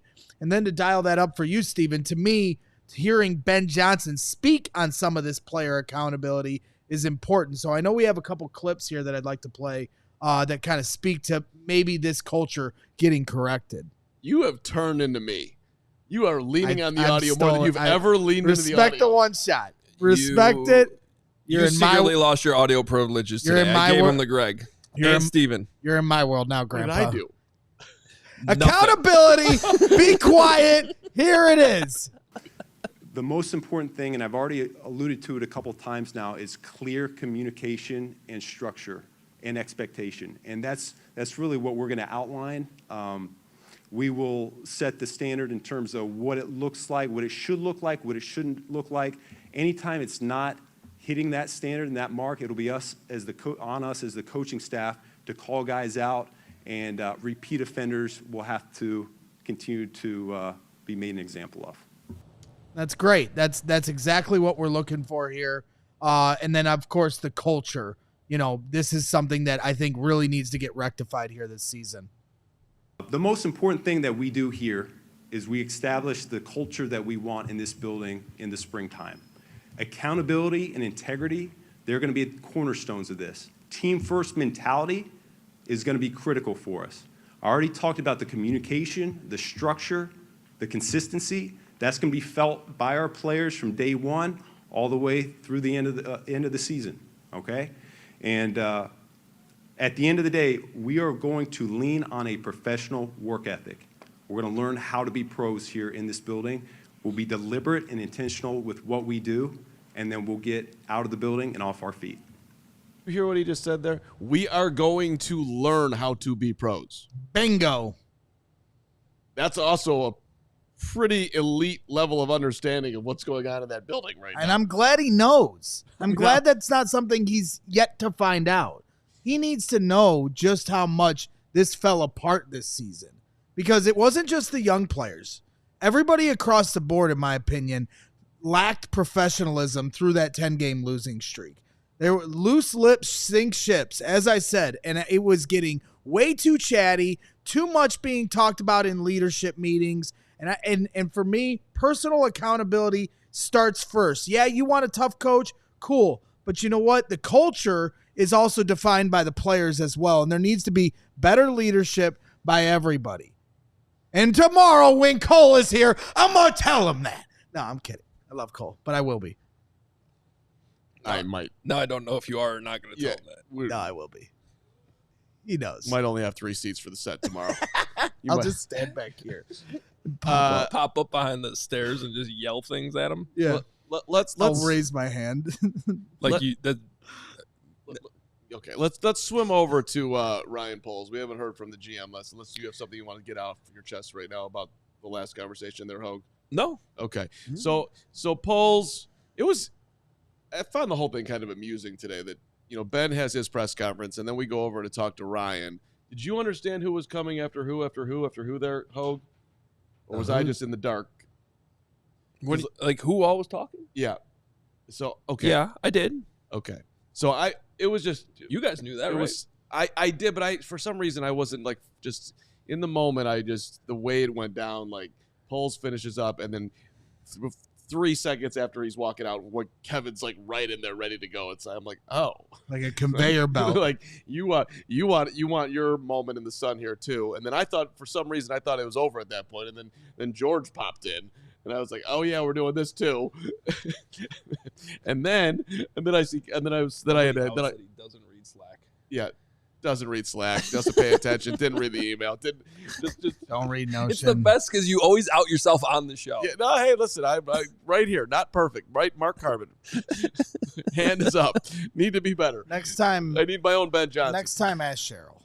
Next time I will ask Cheryl. But what I did was I asked Bears personnel, and they're like, yeah, Caleb's next. I'm like, oh. And people did kind of slide out and when George was done, and I slid right back in and got a good spot for Caleb, which good job. Thank you very much. Good job by you. But so, what does this all have to do with Ryan Poles? We're hoping we get there. I'm not sure exactly, to be honest. But I had a great. But Mark is so befuddled by the fact that I've been driving the show for the last 50 minutes that his mind is now broken from that. I'm totally fine. But I think my point was that I had great positioning for Poles, that I lost it after Warren because I was surprised that he came in. And there's Patrick Finley in the background, as you can see. But so this is still hasn't figured out which shot they can see and not see. This is Poles on why they. That's a good point. Poles on why they picked Ben Johnson. Is that what we have here? Okay. 2 cuts for you on Ryan Poles. Fully on track. Ryan Poles on why they picked Ben Johnson in the shot that we could see, but now you can see. So obviously doing the research on Ben starts with watching the games. And his feel for calling plays I thought was second to none. That really stood out. And then when we spent time together on the Zoom call, I mean, he basically came through the screen and was like, I want to be there and I want to help you guys win. And that really separated him from everybody else. He came through the screen. I want to help you guys win, Greg.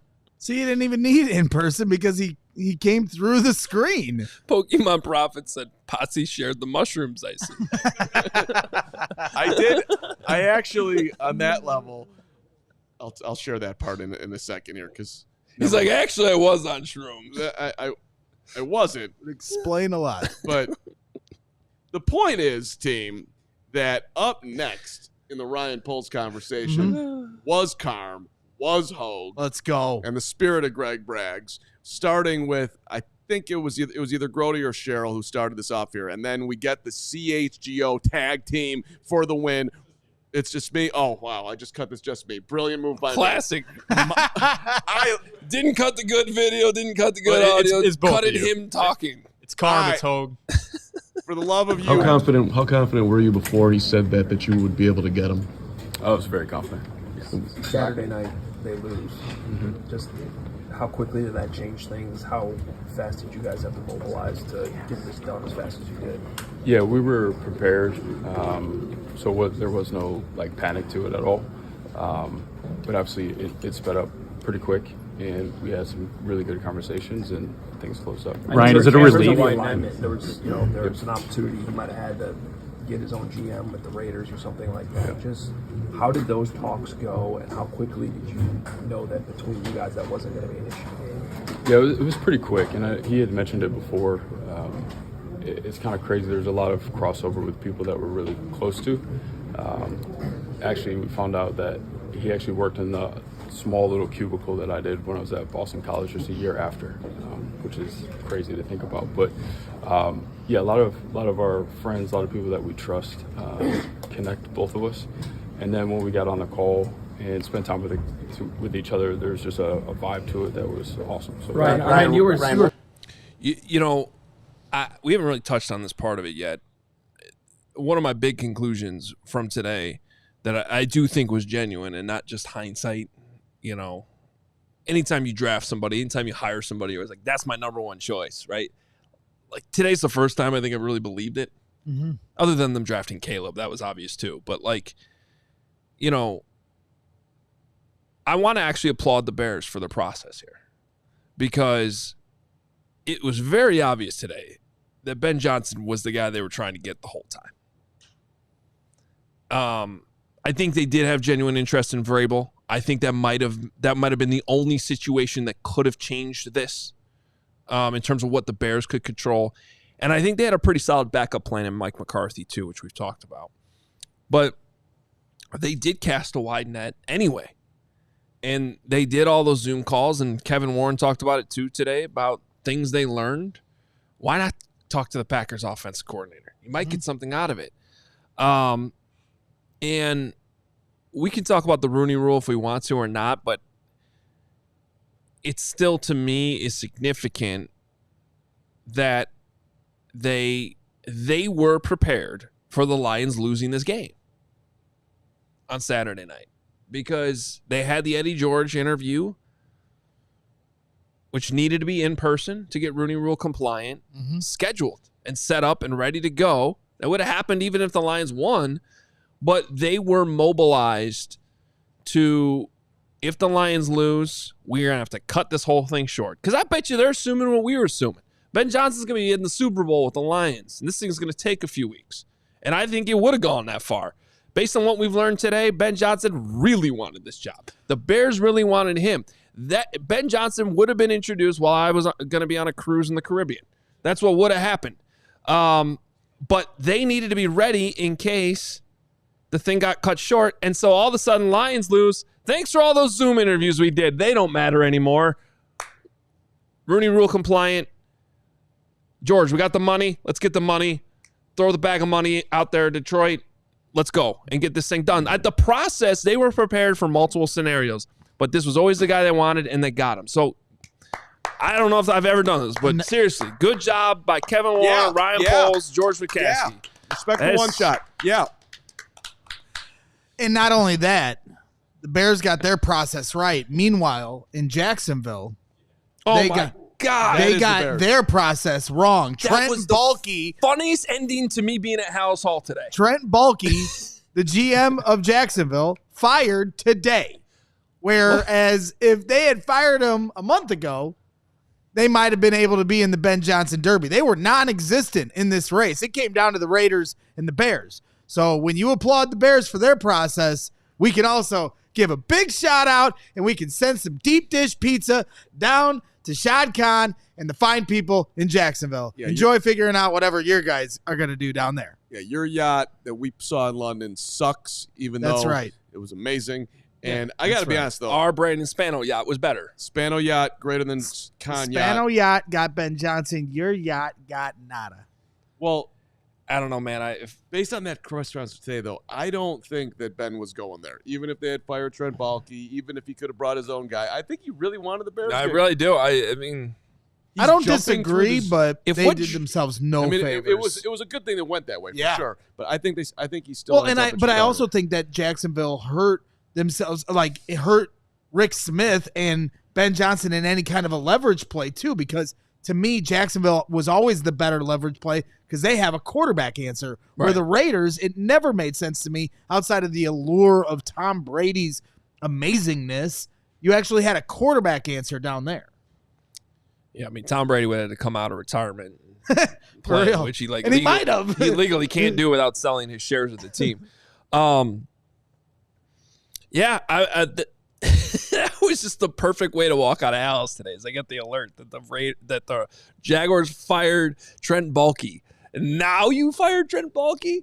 Thank you. Now you came to your senses that you're not getting a good candidate because of what you decided to do on Black Monday?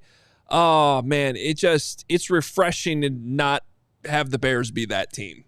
Nobody's laughing at the Bears today. They're laughing at the Jaguars. They're doubting the Jets, who just hired Aaron Glenn and still don't have a GM. They're doubting the Raiders and who they can actually get. And you could see right now, you could see it even before the Trent Baalke thing happened today. The Jaguars were scrambling. Liam Cohen backs out. I'm sure that had something to do with it too. That's what it feels like, the nail in the coffin there. Yeah. I mean, if you're firing a general manager in the middle of your second round of head coaching interviews, whoops. Oh boy.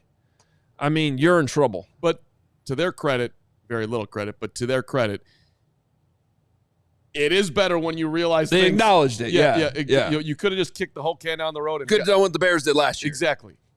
Like they're going to try to salvage next season right now, which is could have done it better, but at least they move forward. And when you talk about the process being right, Ben Johnson spoke about that early in his press conference, talking about the priorities being straight. So I'm teeing up Steven here. Is this the alignment with the Bears brass? Nope. This is he goes, no. This is our first clip. You're getting the all priorities the being straight. You're going to have to learn. This is literally our first clip. I'm going to find that real quick. Yes, sir. Yes, sir. You're doing a great job. Shout out to Stephen Nicholas, who cut like 30 audio clips, another 25 video clips, now you VODs, everything else, working our graphics and social stuff we were putting out there. Just absolutely kills it. But He's an also, all-star. shout out to Carman, who cut the clips of himself asking questions. He did a We great have one job. more coming with me and Kevin Warren. But I thought the last one was hysterical. I cut the clip of me asking a question. How confident were you? I was very confident. We should. Now, is there anyone else got another question? No follow-up. One of the worst questions. That's how we should do the Friday shows. It's like it's a Carm solo show of him cutting clips of what he did that week. It's a great idea. Who he talked that to, would be good. what questions he asked. What conversations he had at Panera with the Panera Yeah, 5. you can cut clips of who he talked to I at haven't seen a Panera. Panera 5 in a minute. I The guess. Geico person. Yeah. Well, Braggs, our first two clips were Pole's opening statement. Yeah, and then the next one. And that was the Bears alignment with brass. Yes, sir. So what was that? Sure. We're gonna play guessing. when we're no, we're not guessing here. Never guessing. When talking about the process and applauding the Bears, this is Ben Johnson talking about the alignment here in Chicago. It was clear to me from the beginning that the priorities were straight. There's only one way for us to have success here, and that's the right people in place. George, thank you for trusting the people that you've hired. It is perfectly clear that you're willing to provide all the resources necessary for us to build a sustained winner here in Chicago. Kevin, I appreciate your support as well. You're going to play an integral part of everything that we have going on. And Ryan, thank you so much for trusting and believing in me. What you and your staff have already built here is so enticing. This roster is absolutely loaded with talent already, and I look forward to building it with you. You and I, as we've already talked about, we're going to be in lockstep every step of the way. I cannot wait to work with you. And that's when he was staring Ryan Poles down. Well, each one of those, as he went from George to Kevin to Ryan. And that's where it just stopped, and it's like Dreamweaver. Well, I think he understood that Get me through the night. he showed understanding of personalities there. Kevin, you're going to be very important in this. I know you like the camera in front of you and you like credit. I've seen all those videos of you getting your car washed, and I've heard about different things. He likes the camera. He does. It's okay. I like the camera too. It's cool. Love the camera. Love the camera. Can we talk? This is another fun thing. Love the one shot. Can we talk about Kevin Warren? Yeah. And the fan that bought him a drink? Sure.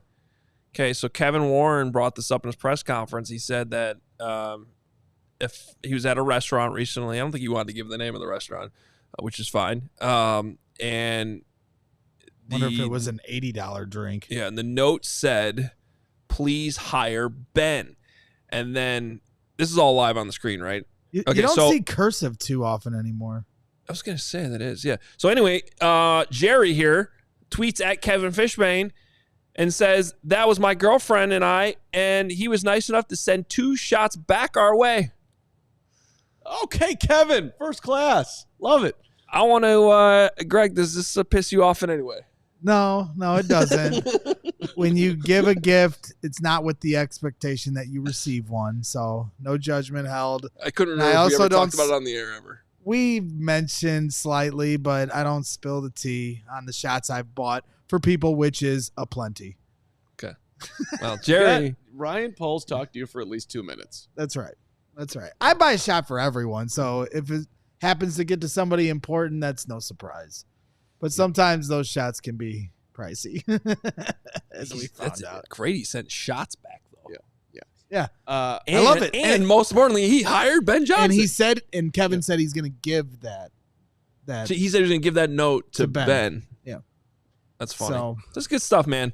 I love little anecdotes like that. Well, and then the I other- like that people are willing to share stories like that. Not everything needs to be a secret. Right. And you know, first impressions with Ben Johnson again. Now, again, I always like to say, as soon as you lose a game, let's see what happens. But he seemed very open and willing to share things today, which I greatly appreciate. The other thing I'll say, too, is we always talk about how Hallis Hall needs to change. George needs to change his ways.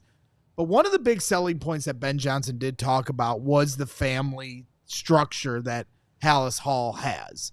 And so you can be critical of George, and I certainly have, and I know a lot of fans have, but I think that was a big selling point for Ben Johnson and his family to come here. He's got, he's bringing everyone with him. His wife has to make sacrifices. At one point, you hear Ben Johnson say, one of the most selfish things I've ever done is to ask my wife to follow me on this journey, and it's our journey now, right?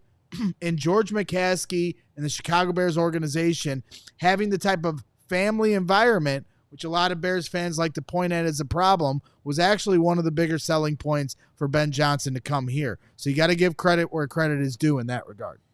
In the Fireside part of this conversation along those lines, he said that he's a low ego guy, a low maintenance guy. That's how he holds himself. That's where our similarities started to split. Yeah, you are not low maintenance. Or low ego. Or low ego. Or low anything, really. I Let's know. be honest. No. Complete psycho. Low on nothing. In a brilliant way. Thank you. We love you. But he said, as far as polls, low on drinking water. Low on water. Low on water. High on. Guy hasn't drank water in 10 years. I don't like know water. how he's alive. Water is disgusting. Now go on with your thought. I just thought it was interesting when it came down to Ryan that he just said he need. Get the one shot off me. That was amazing. I blacked out. It was Go trying back to the family Fireside stuff. He said he needed someone who he can trust, like you and your Dr. Pepper Zero. I thought it was interesting. I don't need my guy. I just need somebody. Like, I don't have to have control over the situation. Just give me someone who I know that I can believe in, and he obviously feels like he has that in Ryan. I thought that was cool. All right, back to me and my conversation in the group with Kevin Warren. Because I thought it was important to ask him. This dude got up there, was like, we're going to get the number one guy. I'm like, and everyone's looking around, myself mainly. Are you out of your mind that everyone's going to look at this like it's the number one gig? But that's how it turned out. So I wanted to give Kevin an opportunity to salute himself, and this was my best question of the day. You said on a tough day where you had to fire a head coach. I never have a tough day. Oh, okay. So that you would get this is the best place that people are going to be wanting to come here, and now you got the number one guy, at least as far as the candidate is concerned. Is that gratifying for you to see that come to fruition? I always take a long-term approach. I don't say things just to say them, and I say things because I believe them. That's just how I've always, been trained and raised that way. And my theory is that we always have to find. We didn't need to hire 5 head coaches. We need to hire one, and Ben is one of one. He talks about Dan Campbell being a unicorn. He's a unicorn. I mean, you just look back his whole career. But also the beautiful thing about him is that it hasn't been a smooth road.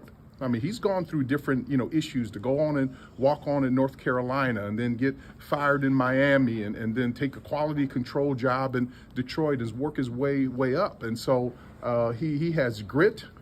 He's smart. He's hardworking. He's innovative. He's curious. He's demanding. And then now we need to surround a great staff with him. We need to make sure our players are surrounded with accountability, but given the resources that they need to win.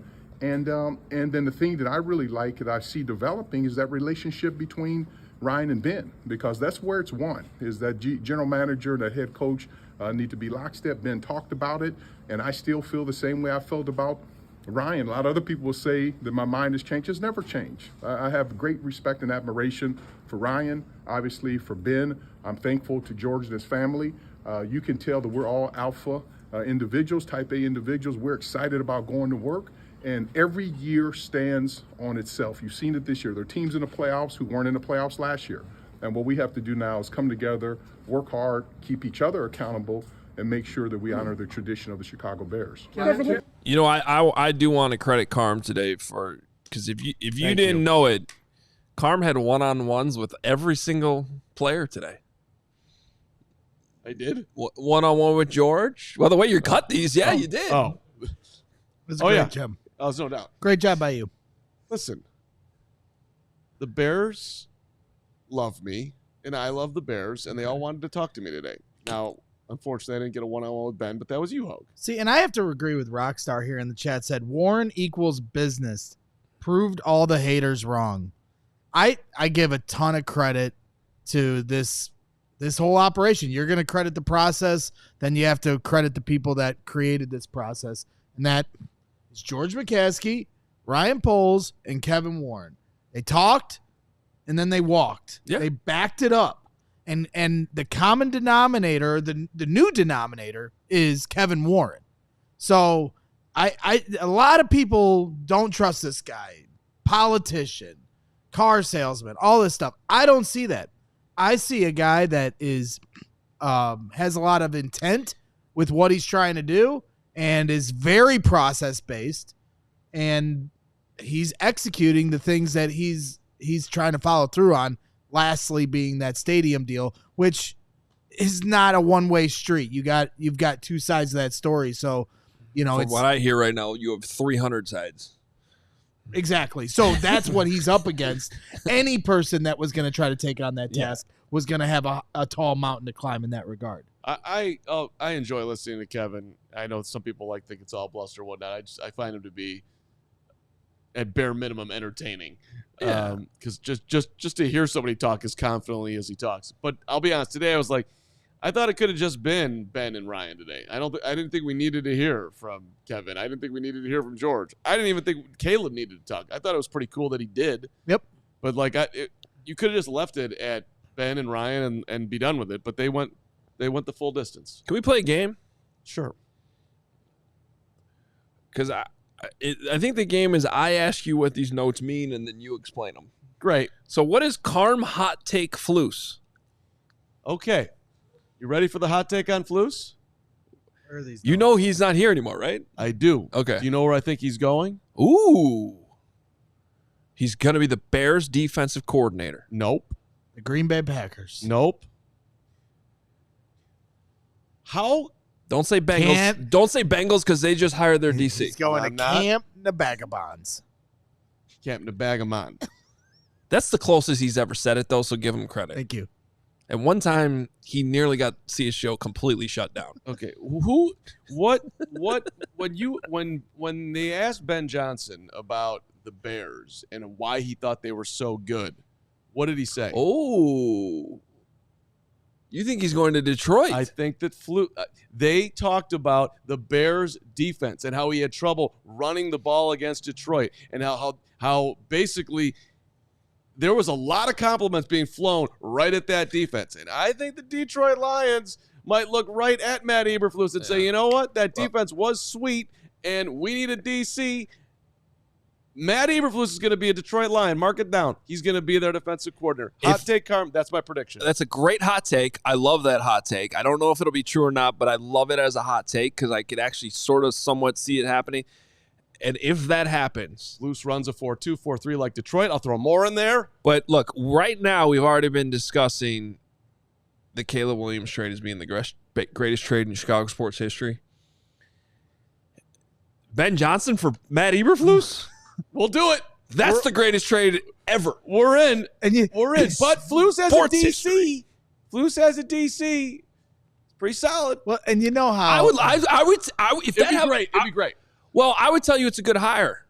Yeah. I would tell you I like him as a DC. Yeah. I think He got interviewed down in Atlanta. I think that would have been he's a good defensive coordinator. He's not a great defensive coordinator. Let's not get carried away.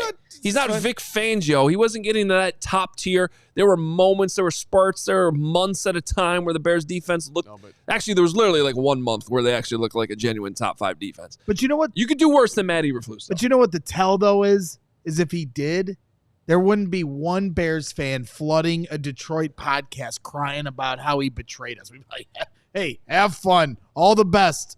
You know, and the players, would there be one player on the Bears defense that would be mad about it the way Amon-Ra St. Brown today on his podcast was upset that Ben Johnson is gone? Where you've got offensive linemen. Ben Johnson talked about it today. How do I know I'm going to be a good coach? Because of the respect I had from the players in that locker room. How much respect did Matt Eberflus get from his guys, you know, talking about him on a daily basis throughout the week in between every game day? All due respect to Matt, like, he can go to Detroit all he wants. I'll take that trade all day, every day. Well, if Dan Campbell checks with the Bears players, I don't know how much. But a lot of them love Flus as the guy. They just didn't think he was a head coach. Yeah. I think they probably would back as a DC. I bet you that he'd have some solid backing. Yeah, he can take I like a lot of these comments, though. Him going back to Dallas would make sense, too. Got to figure out who their head coach is going to be. So far, I like this game. It led to Carm's greatest moment of the show so far. Some of these I think we already did. Warren getting money from McCaskey. I'm sorry, McCaskey. McCaskey. Do you have that clip? The Warren getting money from McCaskey clip? So one of the things that Kevin does incredibly well is talk about how great the McCaskeys are. Mm-hmm. It's great for his job security. It makes the McCaskeys feel good. He went above and beyond today, saluting the entire family as just like the way you talk about Brandon Spano. I mean, this exactly. Exactly. Brandon, you're the greatest. I love you, and you've never made a false move in your life, and I'm just honored and privileged every single day to get to work for you. I mean 98% of that. I mean, there was one bad mood. He's sitting over there and trying to just have to deal with him every day. We finally, hey, this is a record for me. An hour and 46 minutes in where I finally stop listening. Typically, it's like 2 minutes in. All right, Kevin, tell me how great the McCaskeys are just one more time. As we go forward. Kevin, to get your top candidate doesn't come cheap. He's a top candidate this cycle. Certainly when he talks about experience, bringing in people who've done this before, there's going to be a significant cost with that. What assurances have you learned from the McCaskies about being willing to spend the resources it's going to take to build a winner with experienced coaches? I think you saw it in this, all the way from George Hallis, when I passed that statute every morning. He was about innovation. He was about talent. He was about winning. He was about doing it the right way. And now to Virginia McCaskey, Ed McCaskey, and to George and the entire McCaskey family, this organization is built on history, tradition, and winning. And so one good thing about it, and I joke with George that probably if we did some study, we're probably related multiple generations ago. I'm fiscally conservative, but I am also aggressive, and I also believe in being creative, and I also believe that you get what you pay for. And so this is a situation where we needed to make sure we got the number one candidate. And it's not about the number one candidate. It was the number one candidate for the Chicago Bears. And all the other financial issues, those are things we just have to be smart, with our money and make good decisions. And when things work out well, no one ever talks about the finances. And so it's up to us to make sure that we hire good assistant coaches. We got a world-class head coach. We have world-class players. And we need to make sure that we honor our way to say thank you to George Hallis and what he has built here in the McCaskey family is to be successful. There you go. Hey, man, you got to know who butters your bread in life. Hey, George, Virginia, I need about $14 million, $15 million, $13 million a year for 4, 5, 6 years to get the guy. Can we get that? I know you're used to paying about 4. And before that, you were used to paying 2. Before that, you paid Mike Dick $100,000 back in 1982. We need $14 million this time, or whatever it is. I mean, that is interesting, though, him saying that he's fiscally conservative, which he said before, but when it's the right thing to pay up for, which thank you. Right. You get what you pay for. Because I'm so sick of teams being cheap with coaches. It's right up there with quarterback. And you're paying quarterbacks $50 million. Why can't we pay coaches $15 million? Well, it shouldn't be that hard. Agreed. And if they suck, they don't hurt your salary cap for 3 years. And to his fiscal conservative point there, I think he's looking at it like he's well worth that money, to your point also, if we win. And if he gets this thing going, he will pay for himself 10 times over if we get to the playoffs year after year after year. I guarantee you it already has paid off in the last 72 hours. It totally has. Jersey sales are probably up. Anybody who was threatening, I'm going to get rid of my season tickets, they're not going to do that now. Bears got Ben Johnson, right? Like, it probably helped him in his case with Springfield to get money for his stadium. Because you don't think lawmakers are laughing at the Bears too? We need us money for a stadium. Okay, why don't you win a couple games first? Then we can start talking about that. Bring back Lightfoot. But in all seriousness, these are people. They're Bears fans too. So to that, but I'm just agreeing with your point that paying for top dollar for shiny objects, it helps you. Yeah. There's a return on investment there. You get what you pay for, and that's exactly what you get here at CHGO Sports. And if you become a diehard, you'll always get what you pay for at allchgo.com/diehard. And use the QR code that Steven will pull up here in a second, as I just threw him a curveball. And what you get when you pay for that is exclusive written content by these fine gentlemen. Sometimes I might even put some pen to pad. You never know. But Adam Hoge, every offseason, does an incredible job getting you ready for the draft. We also have Fran Duffy now, if you want to explain a little bit about how we're going to be able to get fans set for the draft. I'm just showing people what they get when they pay for what they have here at CHGO Sports. Yeah, well, that's an easy sell, because if you like what I've done with the draft the last couple of years, you're going to really love what Fran's doing, because he's way better at it and way more detailed. The database is going to be way more insane. And I'm pretty sure that we're going to be debuting at least like the first version of it, which is already going to look better than our last version of it last year. Next week. I think that's the plan with the Senior Bowl and everything. If you missed it, Fran was on our show for the first time yesterday, and he is a real scout, knows what he's talking about, and is going to be our all-city draft expert. So he's doing this, for all of our markets. Anyway, it's all going to be available if you are a diehard, and we're going to still have our CHGO 100. So there's still going to be plenty of my draft coverage too, supplementing his much better, grander big picture. When you sign up, you get a free shirt right away. And all of Carm's draft stuff is free. So you don't have to be a diehard for all that. of Carm's draft stuff is free.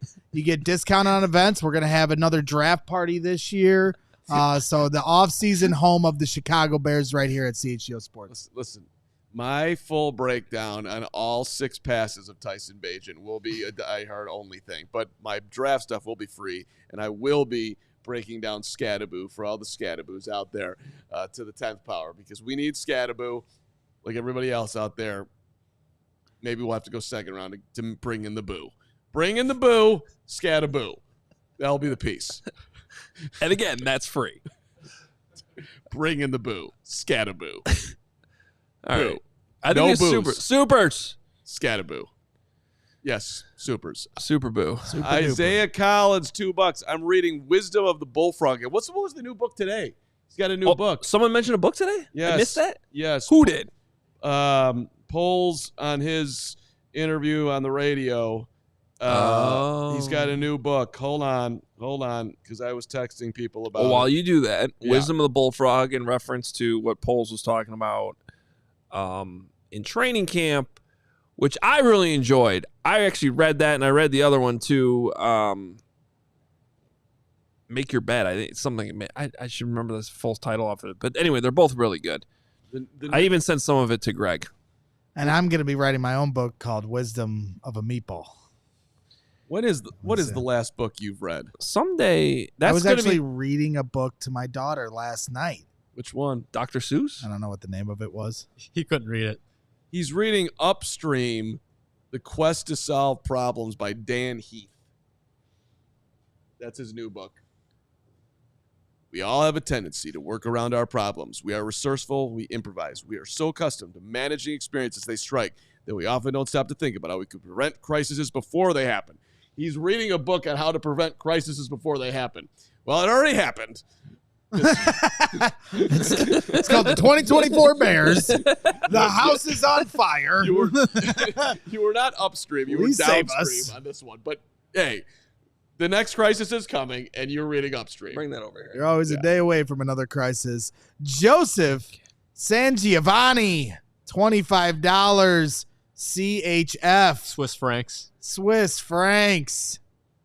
He gives off a Patrick Bateman vibe, and I love it. I don't know who Patrick Bateman is. Who's Patrick Bateman? Jason Bateman? Nope, he says Patrick It's Bateman. gotta be Jason. Louis. Well, hang on, because Carm and actually Luke Stuckmeyer made this comp. He's got some Fred Hoiberg in him. He looks identical to Hoiberg. Do not. I think he's got Bring Hoiberg and him. Kirk Cousins. I think it's Fred Hoiberg and Cousins. The Fred Hoiberg thing. What did he say? We're something better, but looking different. What was that whole quote? Mm-hmm. It was make this. Wait, you're talking about the offense? Yeah. Make the same things look different and different things look the same? You got Yeah, it. you want to make the same things look different with him and Fred Hoiberg. That's right. Good job. I like that. Okay. Alan Johnson, $5 super chat. I'd love for him to hire Ron Rivera as defense coordinator and assistant coach. Rookie head coach needs to be surrounded with talent just as much as a rookie quarterback. And he talked about that. He talked about the importance of bringing experienced coaches that can do the job and that he can trust because they've been in that position before. I don't know if he was being coy about Dennis Allen in the Fireside chat, but that did not seem like a done deal the way he talked about it. Did you Oh, hear it yeah. that way? I don't know if we brought that up. Yeah. So, well, I think he needs to be probably careful about that one a little bit, but he said he's never met Dennis Allen.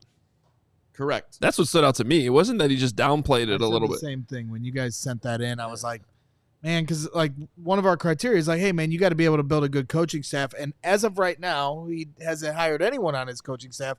Aaron Glenn is hired by the Jets, and he's being very aggressive towards hiring a bunch of people to his coaching staff. So it's still yet to be determined. But when you hear Dennis Allen as the first name and he's saying, I don't really know him that well, it just speaks to, I don't really have my guys. I'm going to build a staff, but none of them are his guys. And we ran into that problem with Matt Eberflus. But today's the day for optimism. We'll have our questions What later. he said about Dennis, he's not coached and or met Dennis, faced the defense in New Orleans, top third down team, so which he loved.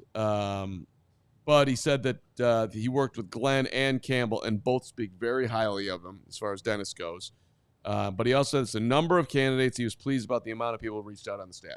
So Aaron Glenn knows him. Dan Campbell knows him. They're vouching for him, but he doesn't know him particularly And well. I'm fine. Like, get experienced guys that know how to do the job. You'll still be having your input on defense, but let that guy run that side of the ball. I'm a little more concerned on how he builds the coaching staff as it pertains to some of the people that are going to help the offense and specifically the quarterback, because Ben Johnson's not going to be able to have as much one-on-one time as he'd probably like, as he used to as an offensive coordinator or a quality control coach. So those are going to be important to me. Bear Dog, I love this name, Bear Dog, $5 super chat.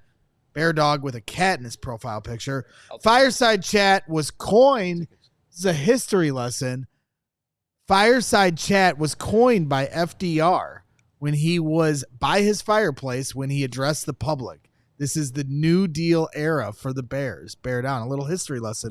We used to have the basement of my elementary school was called Fireside room. I think there was actually a fireplace. I don't know if it was working. I don't know if that had something to do with it. Maybe. Because my dad put that in the chat earlier too, but that's good. That's good stuff. Jonathan Otten is still begging for what's up, Jo? Draft party tickets. Yeah, I'm with you, Jonathan. I don't know what Greg's been doing the last 24 hours since the last time you asked, but I don't know why this hasn't been finalized. Why the tickets aren't for sale yet? He wants that table. He's coming with some family, old Navy buddy, and Crystal. Crystal's more focused on February 1st. You make fun of J.O.'s super chats, but J.O. had some inside information he threw at me a couple weeks ago about Ben Johnson as a guy that's a Detroit area native. Oh, yeah. But I won't share it here Did on he the make air. that tweet of thanking all the people that don't work with us for He all did the not hard make work? the leak. Not the tweet. referencing He Pat did not Norton, make the tweet. all the coaching search? You did not get on the list. You can cry about it. But J.O. also didn't get on the list, but J.O. is a nice person, and you're an asshole. Let's get to Celio 34, $5 super chat. Mailman Bears fan from Utah here. No offense, Carm. I have some weird coworkers and could definitely see Eberflus working here in another timeline. I mean, look. Let's be nice to Flus. Flus is... We don't need to be nice to Flus. Flus is fine. You guys don't have to paid for 2 more years. Flus is going to have a great life going forward. You guys don't have to be nice, and you can read the final super chat. I'm going to leave and let you guys wrap the show up because I got to go do more podcasting. So we'll see you later. You're going on with Adam I Rank got to leave right now. The show took too long. Goodbye. It's what happened to me yesterday. Goodbye. You can catch. Have a nice day. You can catch Greg on the Sick Podcast. I'll be with Rank. Rank will be on with us on Friday. All love. $10, Stephen Broadhay. The fact that you're leaving is despicable. Guys came in late. Johnson's presser reminded me of Ditka calling House and begging him to hire him. Ditka came in and instantly made the players uncomfortable. Sounded familiar to us old guys. There was some similarities there. Yeah. Spot on, man.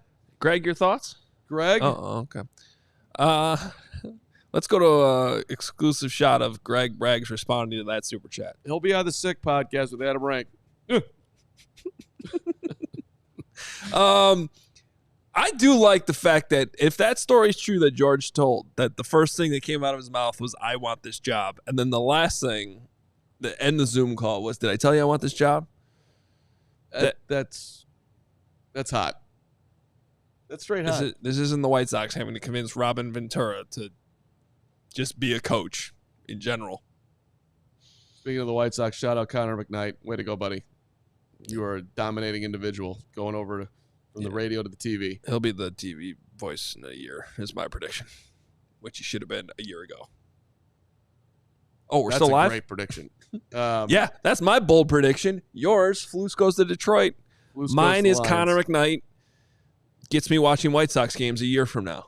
Replaces Until then, I'm good. The other guy. Okay. CHGO Bulls coming up at the bottom of the hour, baby. Matt Peck is ready to go. And I'm hearing rumors that Jordan's coming out of retirement to save this team. He's going to be 65, and he's going to be the best player on the team, damn it. MJ is now walking through that door, but I really think that MJ, if he did walk through that door, could put up at least 17 a game. Drop at 50, exactly. Peck's got it right. I don't know why I just shortchanged MJ. The Bears should have hired him over Ben Johnson. They should have. The only thing they could have done better today was hire Jordan, but instead they had to go Johnson. All right, ton of fun today. Tomorrow is going to be we got more huge. written content real quick, though. Pat Norton's working hard on writing. AllCHGO.com. I'm going to have a newsletter out in the morning. So for our CHGO diehards, you can get that. The coaching search tracker could still be helpful for you, too, with a bunch of information in there. If you missed anything, still got news going around the league with that. Cole Kmet tomorrow. In studio. Is he leading off the show? Yes. Okay, Nick right after that. Oh, Nick's coming on, too. That's right. Well, maybe, but most likely. Nick Wright will be here, damn it. Maybe I'll hold him when you're on. What are you? You're going on a cruise? No, you can have Nick. No, Nick can join us at 12:30 tomorrow. Cole from 12 to 12:30. Nick Wright, 12:30 to 1. Great show. That's a great idea. I think Nick would love to follow up Cole.